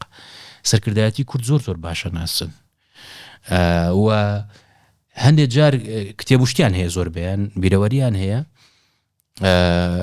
چونکە قەرارگای ڕەمەزان هەبوو دوای سوپای قودس دروست بووە ئەو 40-50 ساڵی بەسەراتەیە بڕێ ئەمە تەنها سەیری قسەکانە ناکەن سەیری کردەوەکان دەکەن ئەوەی کە من نیگەران بووم لێ کە بەداخەوە سەرەتا ئەوە ڕۆژ بە سوپاس بەخوا باشتر بوو دوای ئەوە بوو کە شەڕەکانی ئێمە لەگەڵ نەتەوەکانی ناوچەکەیان نەبووە لەگەڵ حکوومەتەکان نبوو